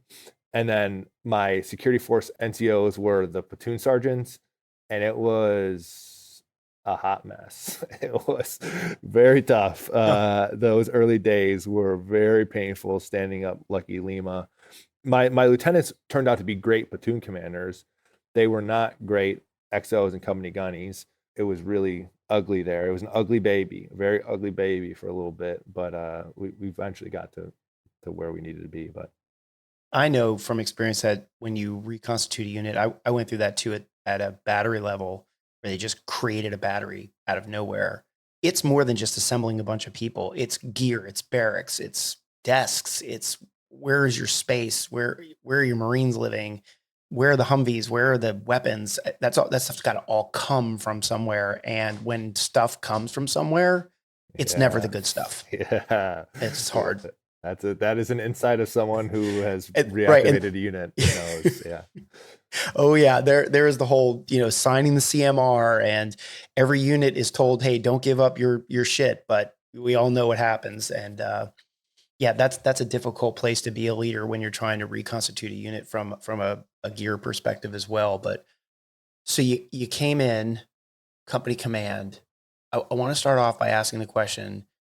And the genesis of this question comes from a previous interview that I did with Lieutenant General Furness, where we had a quick conversation about one of the hardest things that an officer ever has to do is lead subordinate officers, because nowhere in our Marine officer training program are you ever taught how to lead subordinate officers. And you learn that through osmosis by cobbling it together. Like, this was my experience as a lieutenant when I had these 3 captains in charge of me. I'm going to assemble the best of their leadership traits. I'm going to eschew the worst of their leadership traits. And I am now going to treat my lieutenants based on those formative experiences. And that's where you learn how to lead other officers. So can we start out the conversation about your company command time by talking about, maybe again, phrase the question, can you do an after action on your time as a company commander as it related to mentoring and leading lieutenants? I think I had a good rep as a company XO. And when I got back from Singen, I cross-checked the Lima Company. I was the XO for several months before I went to First Recon, and I worked for my current boss now. He was the company commander. Now he's my battalion commander. And okay, I had a fresh boot drop of IOC lieutenants come in when I was the XO, and I was a aggressive guy. I think I probably still am an aggressive guy. So when those new lieutenants checked in, I had very high standards and expectations. And the issue, I didn't have to deal with this as much when I was a company commander, but there is somewhat of an issue of lieutenant entitlement, and the idea that like you've made it and that you rate or that, and so to me, when a new lieutenant comes in, I want to see a humility, a hunger, and an eagerness to get after it and to go prove themselves. I think I was very fortunate in my lieutenant drop as a company commander. I had 4 lieutenants who were all technically and tactically, they were very proficient. It's a personality management, definitely, to an extent. Mm-hmm. One of my lieutenants was not mature enough, and so that was like telling him, hey, you're not in college anymore. One of my lieutenants did not respond well to any criticism. He was pissy and got an attitude, and so for him it was like working on a constant attitude adjustment. And I had 2 lieutenants who were kind of just naturally rock stars, and so I am admittedly not an easy person to work for, period. I am specifically hard to work for if you're an officer. And I am ruthless in my expectations and in my standards with my officers. I just don't provide a lot of space for excuses, and I don't have a lot of sympathy for a second lieutenant. And I just work harder. And I worked my lieutenants very hard. I was very ruthless. I had very high standards. But I'll tell you, when I checked in as a platoon commander, my company commander didn't have those things for me. I wasn't challenged. He didn't set high expectations or standards. And I was very autonomous. And so I really loved that I got to kind of go run my own show. But I also came in the Marine Corps to be challenged. And I still needed that mentorship and that development as a second lieutenant that I felt like I lacked in a lot of ways. And so, yeah, I came in, and when my lieutenants check in, I think they felt challenged. I felt like that. And that's, you want to be an infantry officer, not because it's easy, by the way. Like, you didn't pick, I want to be a Marine infantry officer because I think this job's going to be really easy. You're a person who naturally aspires to challenging environments. And so I think I provided that challenge and very, very high expectations. And at times, probably very soul crushing guy to work for. But at the end of the day, I understand the gravity and the consequences of this profession. And I understand how critical that role is as a platoon commander, what that capacity for someone who is good at that job can do, and what the capacity and detriment of someone who is not good at that job can do. And I will only tolerate, one way. And it's ultimately because it all comes down to the Lance Corporal.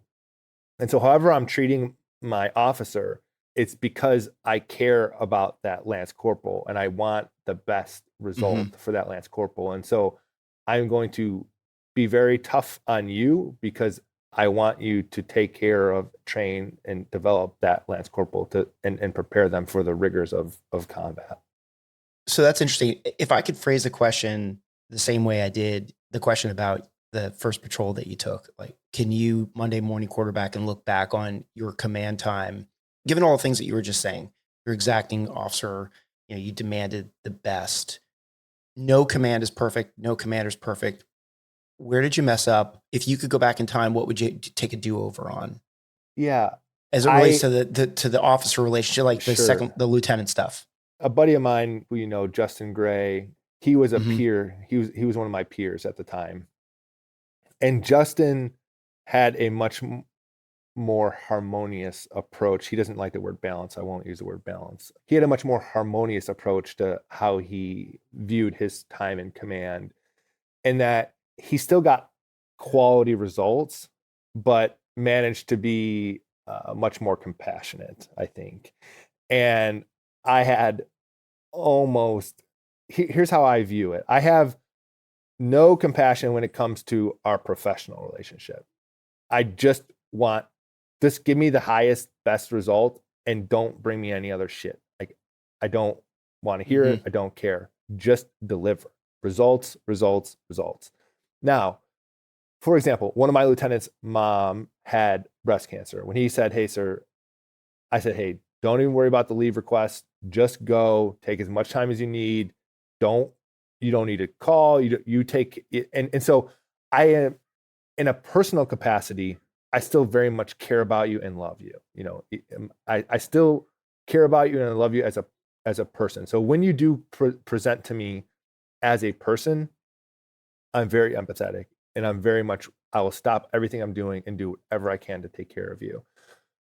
But back to being in like the professional setting, I am cold, hard, ruthless. And so I think, and I ran them the throttle on high from the first minute until the last minute. We were the battalion main effort. We were the battalion main effort at mountain warfare training. We were the battalion main effort at McCree. We were the battalion main effort at the deployment. The results spoke for themselves with that approach and the philosophy. Now, at the end of that deployment, I had burned everybody out.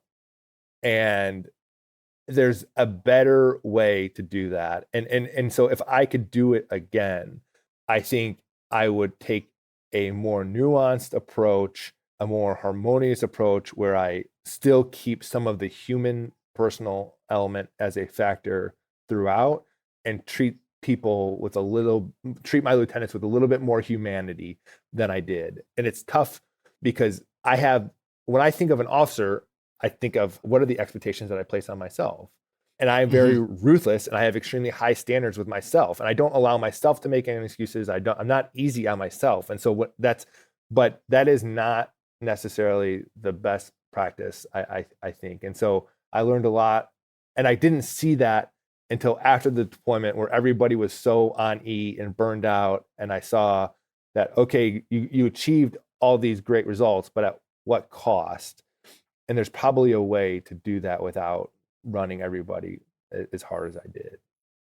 That's really reflective and honest, and I think extremely helpful to people who are listening. So thanks for sharing that introspective look back on your command.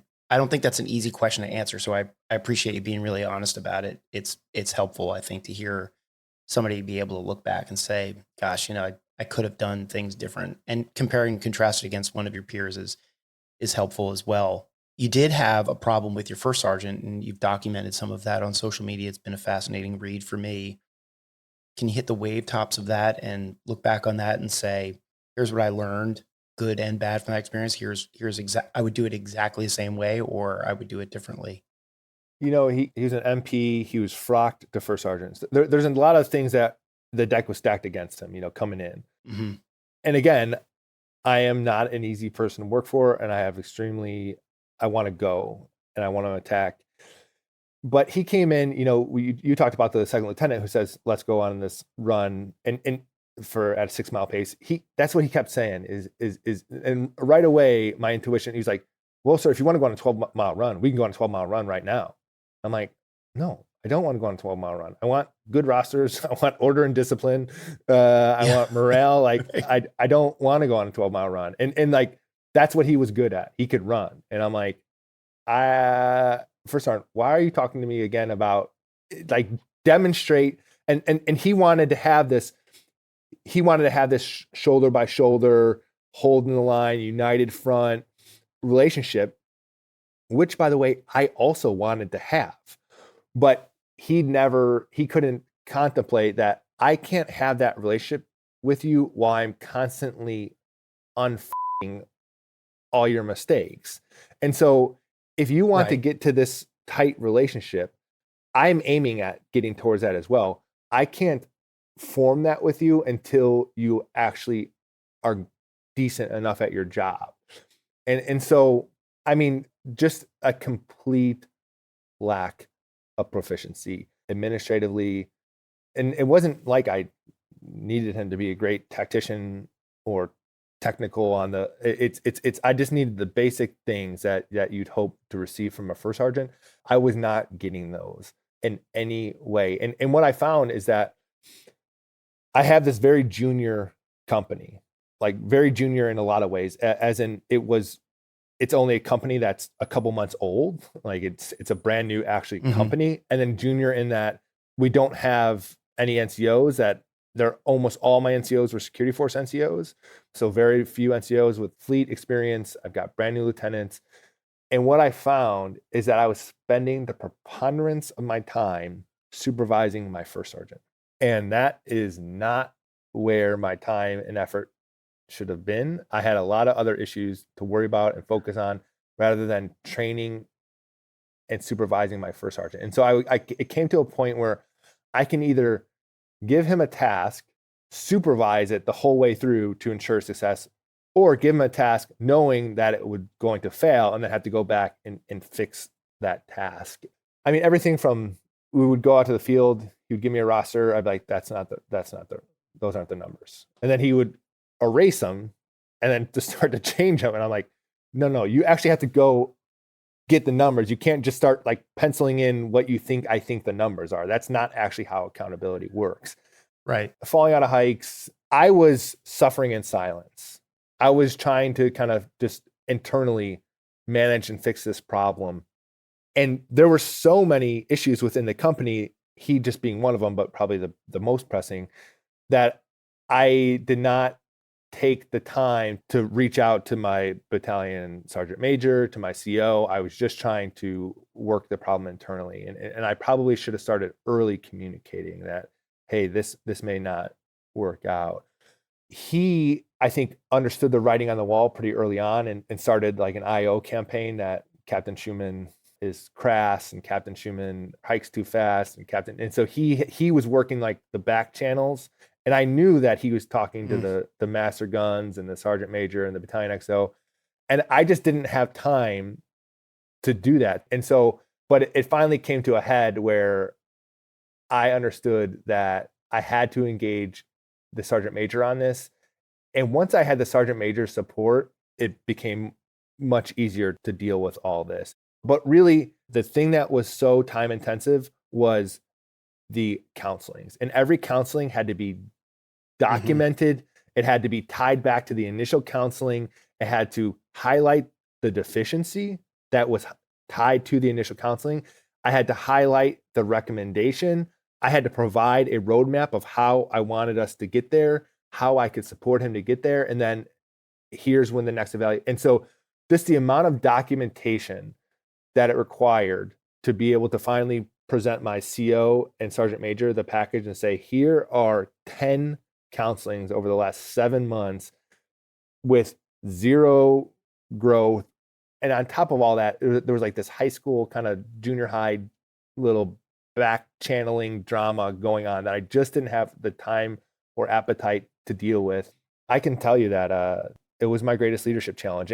And he was a liability, and not in that he just couldn't get counts, but in the good order and discipline as well. And that the NCOs were so afraid to be NCOs because they thought he was going to charge them if they said a mean word or gave them a mean look to the privates. And so basically taking out the claws of my NCOs and putting kids gloves on my NCOs in a company that had very little discipline or leadership. It was a microcosm of all the worst things kind of all colliding at once.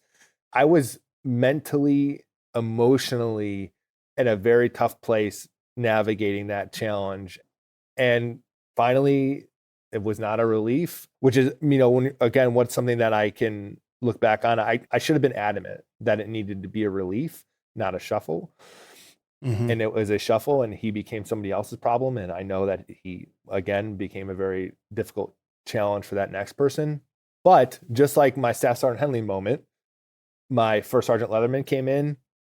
That was my brother. It was everything I could ever hoped or dreamed of for a first sergeant. And so I have some of these negative experiences with staff NCOs, but I have equally and greater positive experience with my staff NCOs. And so it's just, no one wants a good counterpart more than the commander. Like I know I need, and how vital and how critical that role is, and how much utility and how much that role offers and provides a platoon or company.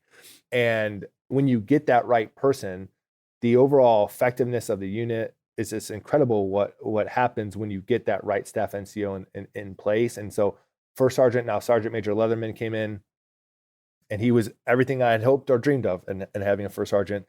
And we were lockstep, we were tight, and thank God that he came in, and he's out there still crushing it. So yeah, that's an awesome story. I'll weave in a civilian saying, I didn't learn this in the Marine Corps. I'll also say this doesn't exist in the Marine Corps. Half of it does. It's the saying, hire slow, fire fast. And that's a civilian term as it relates to making sure that you've got all these terms, the right people sitting in the right seats on the bus, everybody who's good to great. Anybody who's ever read that kind of stuff, you know what I'm talking about. And man, I still can't do it well, right? I am an emotional hirer. I hire fast just because I tend to over rely on my EQ, and it's a personal failing of mine. But one thing that I have never gotten used to in the civilian world is the fire fast. And I have a business partner who does it very well. Uncharacteristic for a Marine officer to be able to not be able to fire fast, and for a civilian to be able to do it. But it's such a stark difference in where your formative years are as a leader. I don't think we do that very well in the Marine Corps. I think we hire slow through all the boot camp and OCS and everything, and then we fire slow, if at all, and we shuffle. And I think there's some room for improvement on that across the board as an organization to fire. I mean, when we fire people or let people go in the civilian world, it's like this. You get brought into a conference room and the person sits down and says, today is your last day here. We have decided to give you a severance package of this. It's all outlined in this letter here.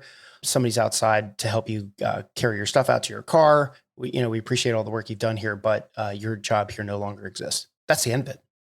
There's no counseling sheets, and I mean, there should be, but when it gets to that level, it's just, you're just gone.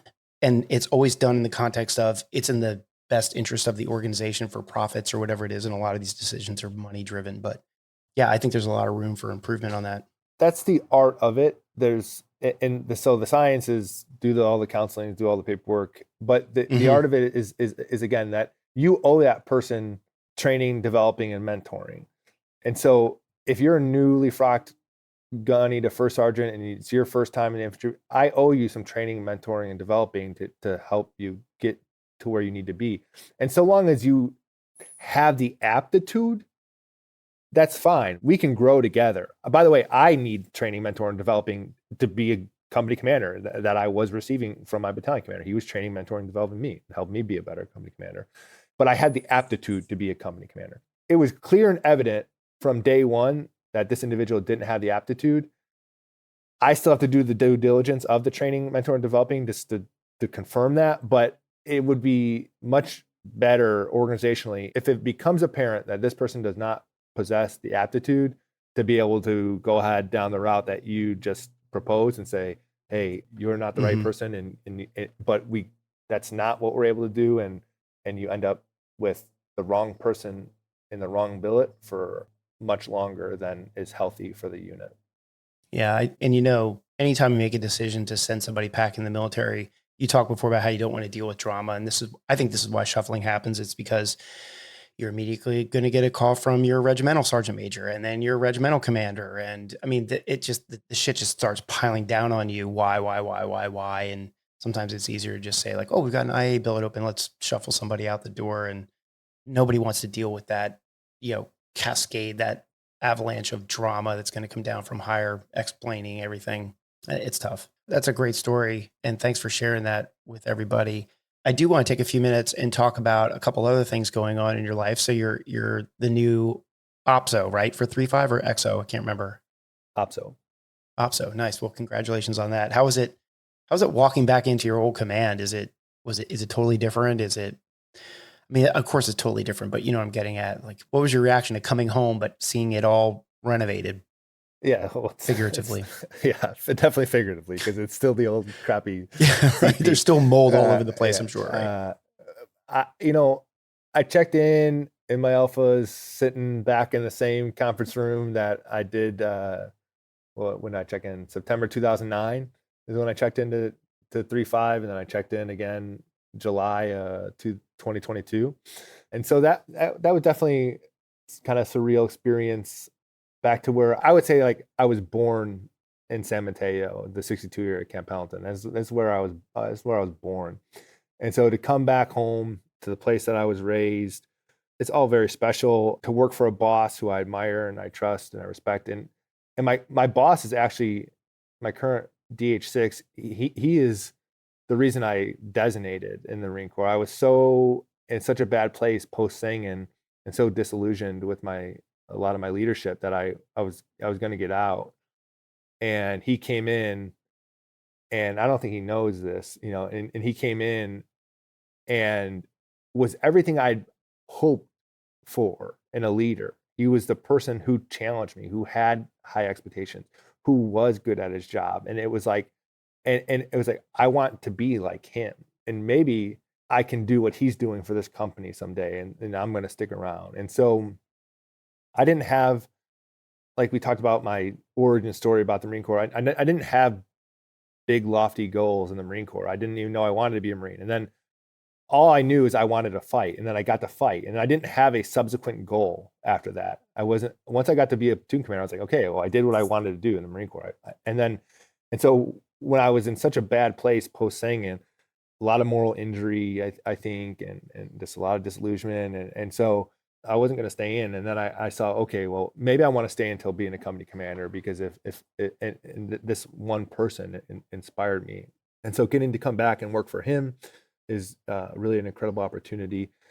What was moving was I went down to the 5th Marines Memorial Garden on the day I checked in after I got out of my alphas. And I spent, an hour in that Memorial Garden, and there's the OIF wall, there's the OEF wall, there's a Vietnam memorial down there. And it's just such a special and humbling place, and such a poignant reminder of the legacy and the history and the purpose. And so that was really, that hour in the Memorial Garden really reset my compass and was really important. And then I haven't been around junior Marines in a long time, 3 years at the Naval Academy, a year at the War College. They're so refreshing. I mean, they're the same knuckleheads that that they always are, and they're just whatever. But it's just seeing Lance Corporals and the riffraff, like those are my people. And so just seeing them is reconnects you to your purpose and why you do it, and what makes this organization so special is these goofballs. And so just being around that junior enlisted Marine, just walking around the CP, they're all over, and so that was really pretty cool for me as well, just to be around that enlisted junior grunt, which has been the person who I've always loved and admired, and so just that's been really good. Yeah, it's where that saying comes from. People who get out, they say, "I'll never miss the circus, but I'll always miss the clowns." Such a true statement. Any good aha moments to pass on to other field grade officers who are getting ready to check back into the operational fleet? I know you've only been there for a couple days, maybe weeks tops, but and anything hit you that's worth passing along to somebody who's getting ready to check in this summer? I mean, I really had the luxury of developing my mind over the last couple of years, and this is at this point in the organization in my career, it's always your mind is your most lethal weapon as an officer. But when you're a platoon commander, it's very much coupled with just how violent and aggressive you can be. And this is where you really start to get paid for your knowledge work and so I just feel so blessed to have had 4 years to think and study this profession and outside of this profession. So just reading the humanities and different works of fiction, and that's all been, I think, really helpful as I come in. I think maybe more mature in that element. I just read Peter Drucker's what is it, Effective Executive? I think it's called Peter Drucker, Effective Executive. And so I've been thinking very much in terms of how can I be most useful. I've been thinking about systems and processes, and so what I want to make sure is that I'm how can I be most useful to my boss, and how can I be most useful to the companies, and to be that conduit, and so I'm very much in a customer service business now, whereas I am support, and so I want to make sure that my objectives align with the end user. And so I'm having conversations with the company commanders and the lieutenants and the staff NCOs and saying, you know, what is it that I can do for you? And what aren't we doing for you? What can we do more of? And so really I'm in a fact finding window where I am trying to reserve judgments, go get ground truths, and make sure that ultimately I always stay focused that I am here to help you be ready and be lethal. That's what I serve to do, to help you be ready and be lethal. What is it that is hindering that we're doing as a battalion, and what do you need more of? And so that's where I'm in a very formative period right now, and I look forward to, you know, I operate a lot of time very flat, where I like to have a very open kind of communication with the ground troops. And so I'm forming kind of an op cell per company, where I'll have a Lance Corporal representative, an NCO representative, a platoon sergeant, and a platoon commander. And I'll keep that dialogue open and meet with them probably bi-monthly and say, okay, Lance Corporal, you sergeant, you platoon sergeant, platoon commander from Lima Company, Kilo Company, India Company, weapons, tell me, we're all meeting, and what do you need? What are we doing? Where are we going that I can help support you? And part of it is, an informed Marine is a happy Marine, you know, and so much of what Marines will bitch about, it's like, why are we even doing this? What are we even doing next week? What are we doing today? And I'm a narratives guy, and I like to deprive narratives where able and create a better narrative. And so ultimately, even in the most perfect, if Chesty Pooler was the battalion commander and Dan Daly was your sergeant major and John Basilone was all the Marines would still find a way to bitch. Okay. So doesn't matter. They would still, okay. But what I want to do is I want to say, what training, Lima Company, Lance Corporal, what are you doing next week? You tell me what Lima Company is doing next week. Okay. How can I support that training? And by doing that, I'm hoping that when the companies or the Marines are grumbling and saying, oh, I don't even know why. It's like, no, actually there's a Lance Corporal in your company. There's a sergeant in your company who help develop and shape your training every week. And they're briefing. And so if you don't know what we're doing, it's not that the battalion isn't telling you, because you've got an operations cell within your company.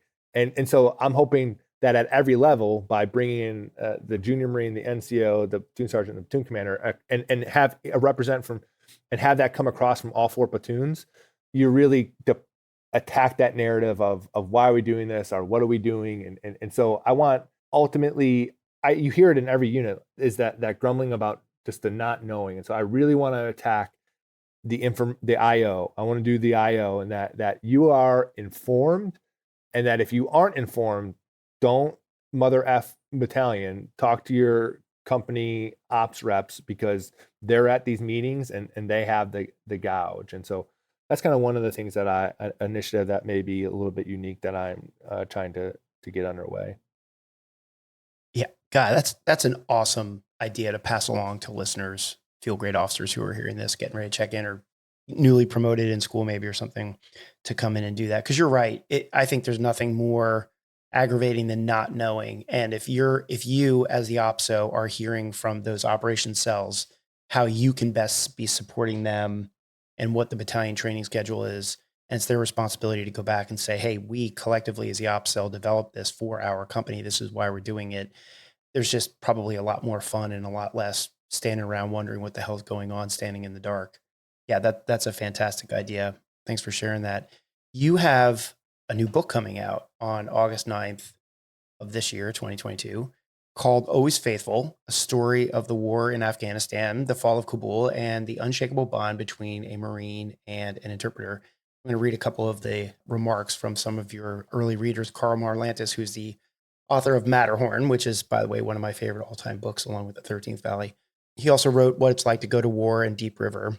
He wrote a review, and I quote, "In plain old good writing, this book tells how two individuals fought the forces of the Taliban, Afghan corruption, and the US government bureaucracy to bring one of the interpreter's families to safety and freedom. It's a gripping and poignant story of quiet heroism with a hair-raising ending. You will finish this book feeling triumphant for the few that got out and angry and sad for the many we shamefully left behind. Bing West, who's also a best-selling author and whose recent book, 1 Million Steps, A Marine Platoon at War, chronicles your company from 3-5 and your time as a lieutenant. He said, a classic heartwarming story of two hardened warriors, one Afghan, the other American, who keep faith with each other and emerge triumphant from impending death. Tell us some more about the book. This is fascinating. And where the hell did you find the time to write a book when you were at Naval War College? Plenty late nights is that answer. But it wasn't one of my goals to write a book. I didn't set out to write a book. All of the things that happened between my interpreter and I wish they had happened differently. I wish there was not, and I wish there wasn't a book here. Is kind of how I would start. And that Zach and I, he was my interpreter when I was in Sangin. Zach, many interpreters translate, like that's just what they do. They just translate. Zach did so much more than just translate, and he really did become part of the platoon, and on multiple occasions accepted a significant amount of risk to his life in combat, under fire, to do things that he really became another one of my Marines. And so he and I have maintained that friendship since 2010. We started his application process for a visa. It's called Special Immigration Visa in 2016. And for 5 years, he was denied over some paperwork. And when the president made the announcement that we were going to withdraw last April of 21, I asked Zach, what does that mean to you? He said, that means my family and I will be killed. And I said, okay, well, I'm going to get to work. So I started a kind of guerrilla media campaign. And from April until August, I had a part-time job of getting Zach out of Afghanistan and his family. He's got 4 children and a wife. And it was one of the largest operations I've ever planned, maybe the largest operation I've ever planned in complexity and scale, starting with getting him from Kunar province to Kabul and then trying to get him out of Kabul. And the Marine Corps prepared me well for it in that everything, again, that could go wrong went wrong. The amount of friction was abounding everywhere. There's lots of fog of war. And the entire time, this guy has been persecuted.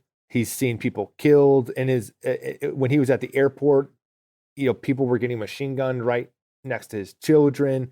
It was just harrowing from start to finish, this escape attempt for his family. And ultimately, the system never worked.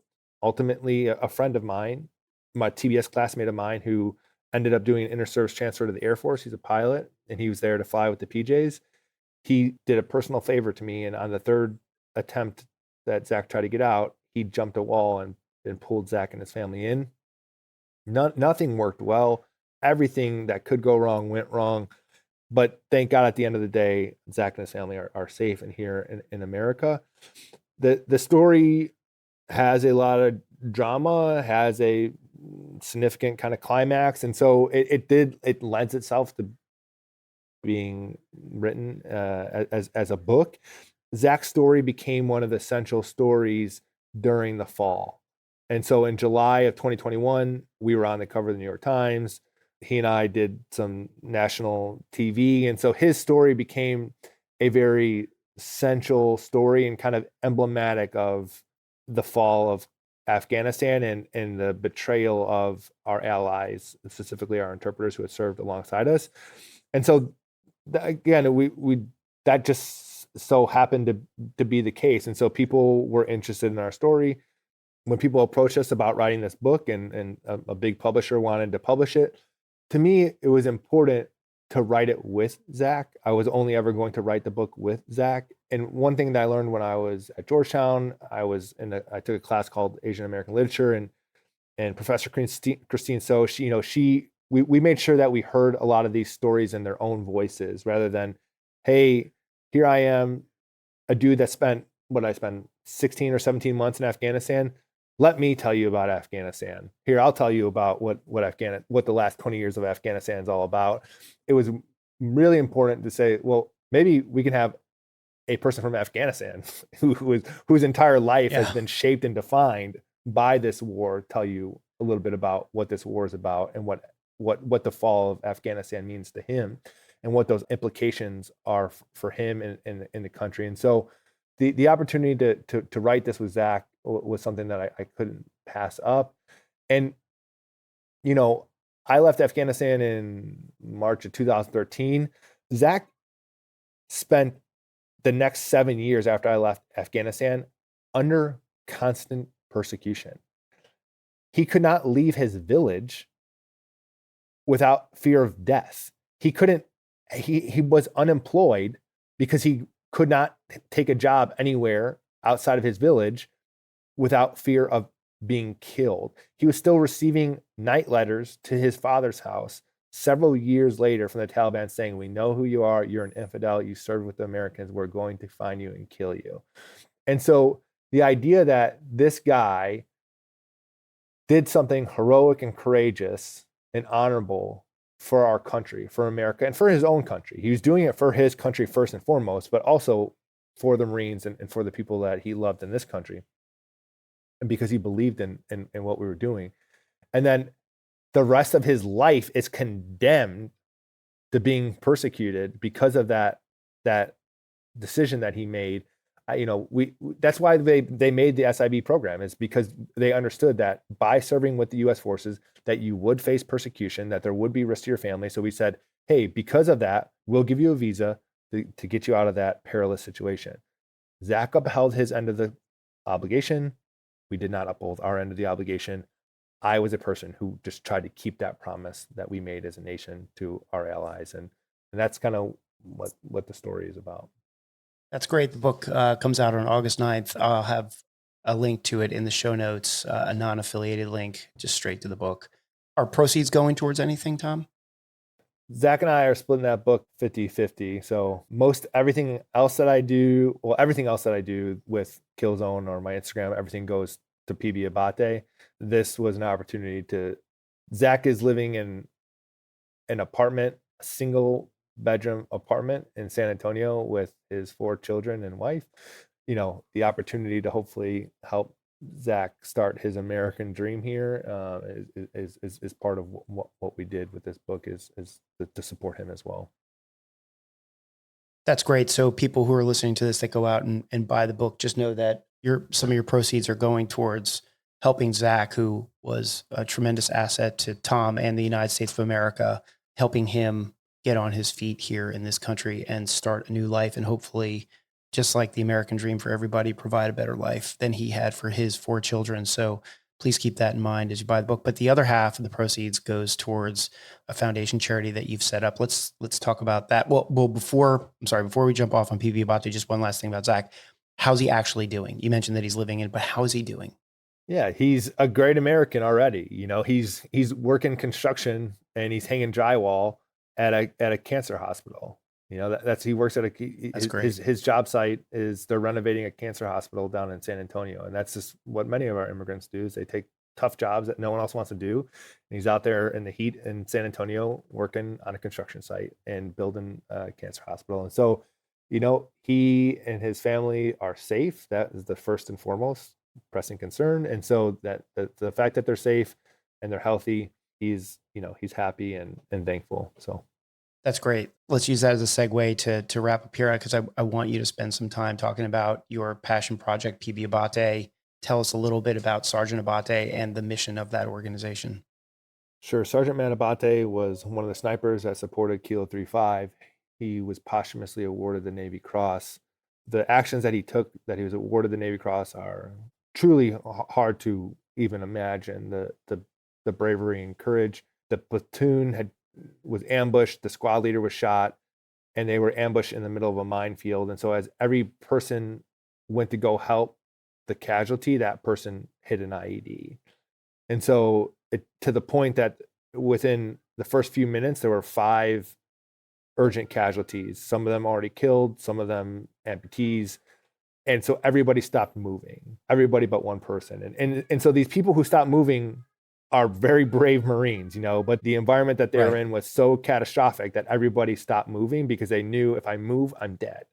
Sergeant Abbate ran and treated all the casualties. He ran and swept the LZ for them to land, which he's not an engineer. He just ran out there and basically proofed a lane for a helicopter to land with his feet in a known minefield. He repelled the enemy through his own fire and maneuver.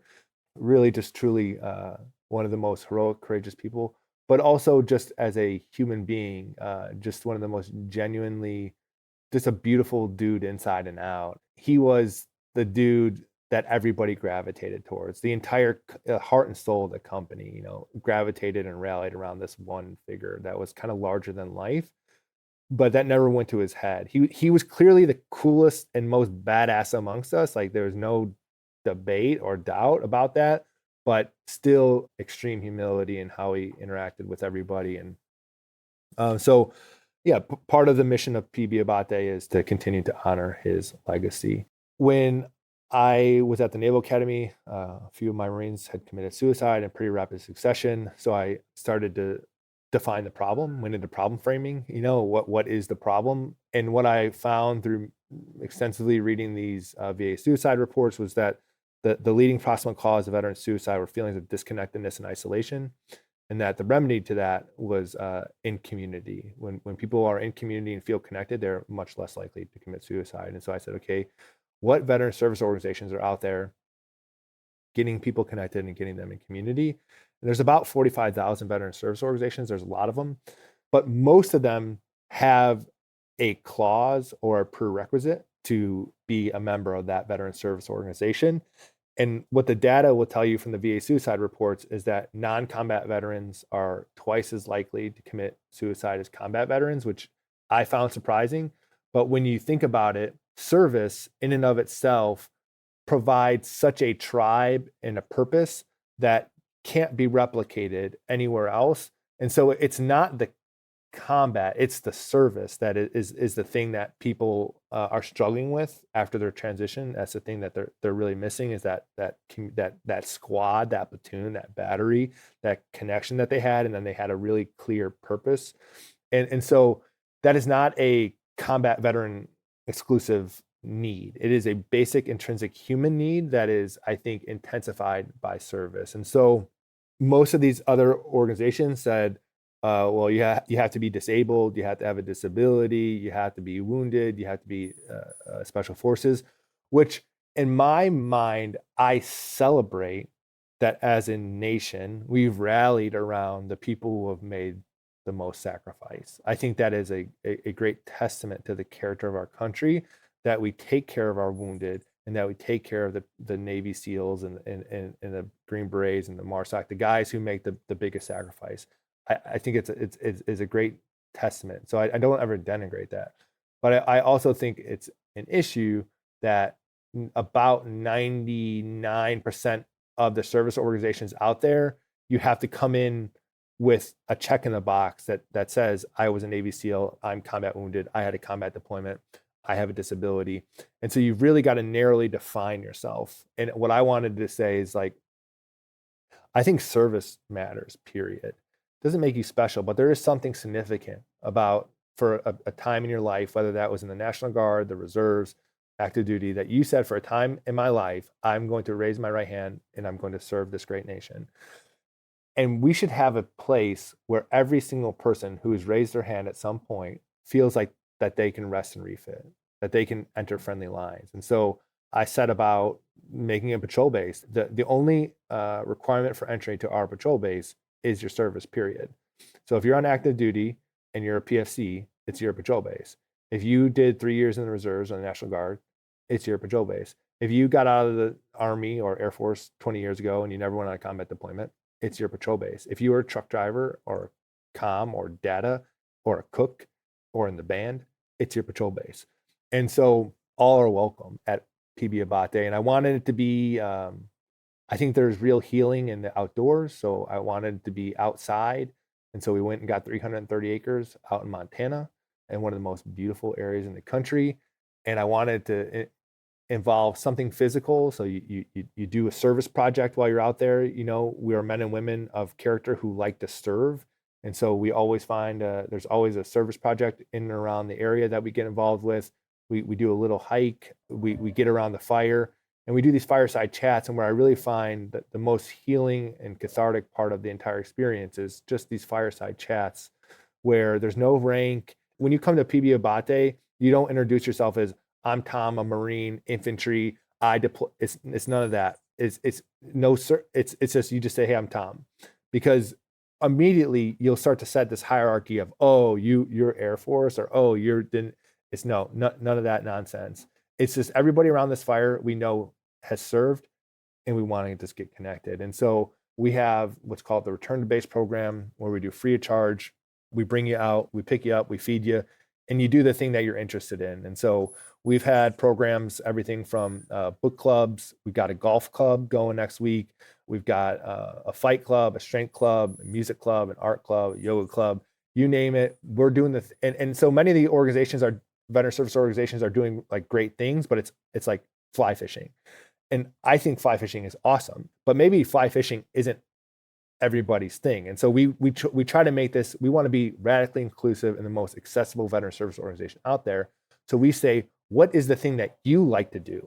Art. Okay, then let's do art at our patrol base. We're going to do an art program, yoga, golf, okay, then let's do that thing at archery. It doesn't matter. Whatever the thing that we're not going to say, you got to do what we're into. We're going to meet you where you're at so that you always feel welcome at our patrol base. And so we run those programs all summer out there in Montana. And then we have our local chapters, because there's got to be a way to endure and sustain that connection in that community. And we want people all around the country to be able to tap into that community, that connection.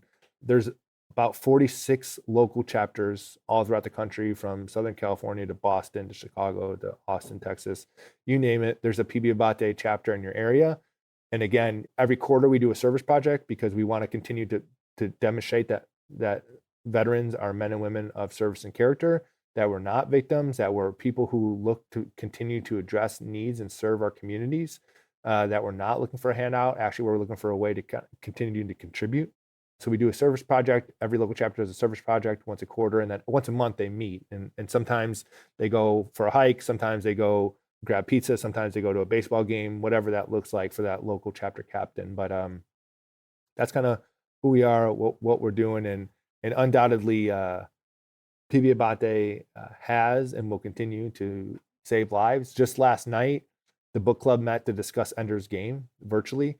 An Air Force veteran joined us, and she said, look, I didn't read the book.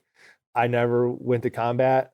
I always wanted to get back into connecting with other service members, but I wasn't eligible for any of these organizations. And she said, I'm here tonight because I'm in a really bad place. And this right now is the thing that I needed. And I'm just, thank you for, and I told her, I said, we built the patrol base for you. This is your patrol base. You're the exact person we built the patrol base for. And so it's been really special to watch it grow. And I just feel very fortunate to be able to fill some sandbags and to walk point within this organization. That's great. I do need to disclose, I'm helping you in this effort on PB Abbate. What I really liked about learning about all of this as I've gotten to know you over the past year and a half is that I do, and I'm a victim of this too, right? I miss my tribe. I miss being, I'm retired. I miss being part of the Marine Corps tribe. So I fulfill that need by, doing this podcast or hanging out with my buddies or on Instagram, meeting all these new people. And I'm able to fill that need. But this organization exists to help people reconnect. And I remember the very first time I sat down and had a drink with you, and you gave me the example of, hey, even if you were a flight crewman on a C-130, you had 4 people that you were on that plane with. You had a tribe, you had a group. And then when you get out, you don't necessarily have that anymore. And some people are very, very successful in moving on from that and finding new tribes and things like that. And then some people aren't. And this organization exists that, like you said, if you swore the oath, you're welcome. And it's not about who did what, who's got the better story, who had the tougher job. or if even if you served or not, it's, hey, if you miss your tribe that you had in the military, come back and join us. And not only when you join us, but we've got something for everybody. That's what you're saying. You're saying, hey, you like fly fishing, you like golfing, you like fighting, you like hunting. There's something out the books. There's something out there for everybody. So it's not just about being part of a tribe, but it's being part of the tribe and finding a common interest. And you mentioned before that, Come Walk Point and fill a sandbag. That comes from, I think I remember one of Sergeant Matt Abate's, either his rules of war, or I think it was one of his rules of war was everybody must walk point. If I'm slaughtering that, give me a course correction there. No, the rules of war, one is someone must walk point. Right. And that's great. I will tell everybody who's listening, again, I'll have the link for PV Abbate in the show notes, but we're raising money, right, Tom? I mean, we're trying to get out there and get some money in the door so we can keep providing all these services for people who are trying to reconnect with the tribe. I have friends that listen to this, right? And I've got family that listens to this, and I've got people I don't know who listens to this. Here's what I know. You go to that website, PV Abbate, and there's a donate button at the top. And I know every single person listening to this podcast can donate something, $5, $25. It doesn't matter. If you're listening to this, I'm asking you to go to the website and donate something to help your brothers and sisters who are in need of a tribe and an organization that's doing a great thing to provide that tribe for them. So that is my personal ask to every single listener. I don't ask for any money to help offset the cost of this podcast. I don't ask for anything. I'm asking for something right now. I'm asking for everybody to go donate something. You'll feel good and it'll make a huge difference. And Tom, that there is, it's right there. It must be connected to a GoFundMe or something, but they can do it right there on the website. I know, because I've done it. Yep, there's a donate button right on the homepage, and there can't be any barriers to entry with PV Abbate. It can't be like, well, I would join your organization, but I'm not into fly fishing. That's why I say, okay, well, what are you into? Then let's do that thing. And it can't be like, well, I would join your organization, but I didn't do this thing in the military. And it's like, okay, that's no worries. I would join you out in Montana, but I can never afford a flight to Montana. It's like, that's why it's all free of cost, and so it's there can't be any barrier to entry. It has to be accessible in every way, shape, and form. And so the idea is like, we're going to fly you out, we're going to pick you up at the airport, we're going to feed you, and so there really is no barrier to entry in this. And so that, part of the financial need there is that all our programming is free of cost to the participants. And so, yeah, I appreciate you making that pitch. Yeah, definitely. That, again, I'm just going to reiterate that. I'm asking every single person listening to this podcast to give $25 to PV Abbate. And if you're my friend and I'm listening to this, I'm going to ask you every single time I see you if you've donated money yet. And I'm going to be a pain in the ass, or you're not going to be my friend anymore. So all 5 of my friends, I'm coming for you. So thanks, Tom. Thanks for sharing that. As we kind of wrap up here, any final observations on leadership that you just want to share with everybody, or maybe something you've learned about leadership through PV Abbate and or writing the book? Sure. I've had to really adapt. I'm the president of PV Abbate. I've really had to adapt my leadership in a lot of ways because you're dealing with volunteers. PV Abbate is 99%. We have one hire. It's an all volunteer organization. And so when I go back to that lesson that I learned as a company commander, maybe how to be more empathetic and understanding when you're dealing with people, that's the only way I've been able to run PV Abbate, is because I am at the whims of my volunteers. And so when people come and fill a sandbag with PV Abbate, and then a life event happens and they start school or they get a new job and they have to step away, I always am to say, thank you for your service. I'm never like, no pressure, no guilt. It's like, hey, for a moment in time, you volunteered your time, and we could not do this without you. And so finding ways to inspire a group of volunteers to donate their most precious resource, their time, has been a challenge, but fortunately we've had so many great people like you step up and say, hey, I'm willing to walk point on this, and I'll go out there and fill a sandbag. And so, yeah, I think that has been the biggest, one of the challenges is how to lead a group of volunteers where and in the Marine Corps, like you more or less you have to listen to what I'm saying. It's like their orders. A volunteer, it's like, no, I'm not going to do this tomorrow. And so establishing an environment that is conducive, welcoming, and supporting a group of volunteers is particularly challenging. But the only way you do that, the way that people are willing to donate that time, is that they see an impact. And so you've got to create a mission with a purpose that resonates with people. And so I think, fortunately, the impact is clear and tangible. In some ways, it translates very well into, just like in the Marine Corps, you need a purpose, and you want to see results from your missions. And so we're trying to provide that for our volunteers as well. Yeah, ultimately, I can provide leadership vignettes on 100 different scenarios all day, and many of them are unique to that situation. But ultimately, I think we've covered what I think are the basic tenets of leadership in depth throughout this conversation. That's great. All right, so as people go to the website and they see the different cities that there's organizations in, are you looking for volunteers in those cities? And if so, are there places on the website where people can look and say, like, oh, wow, I live there, and geez, they're looking for somebody who does XYZ. I can volunteer some time. Is that information on the website? So we're trying to build a patrol base, an organization that there's about 17 to 20 million veterans, that every single one of them belongs. So when you're trying to build an organization that has an umbrella that supports about 20 million people, it's an all hands effort. It's all hands on deck.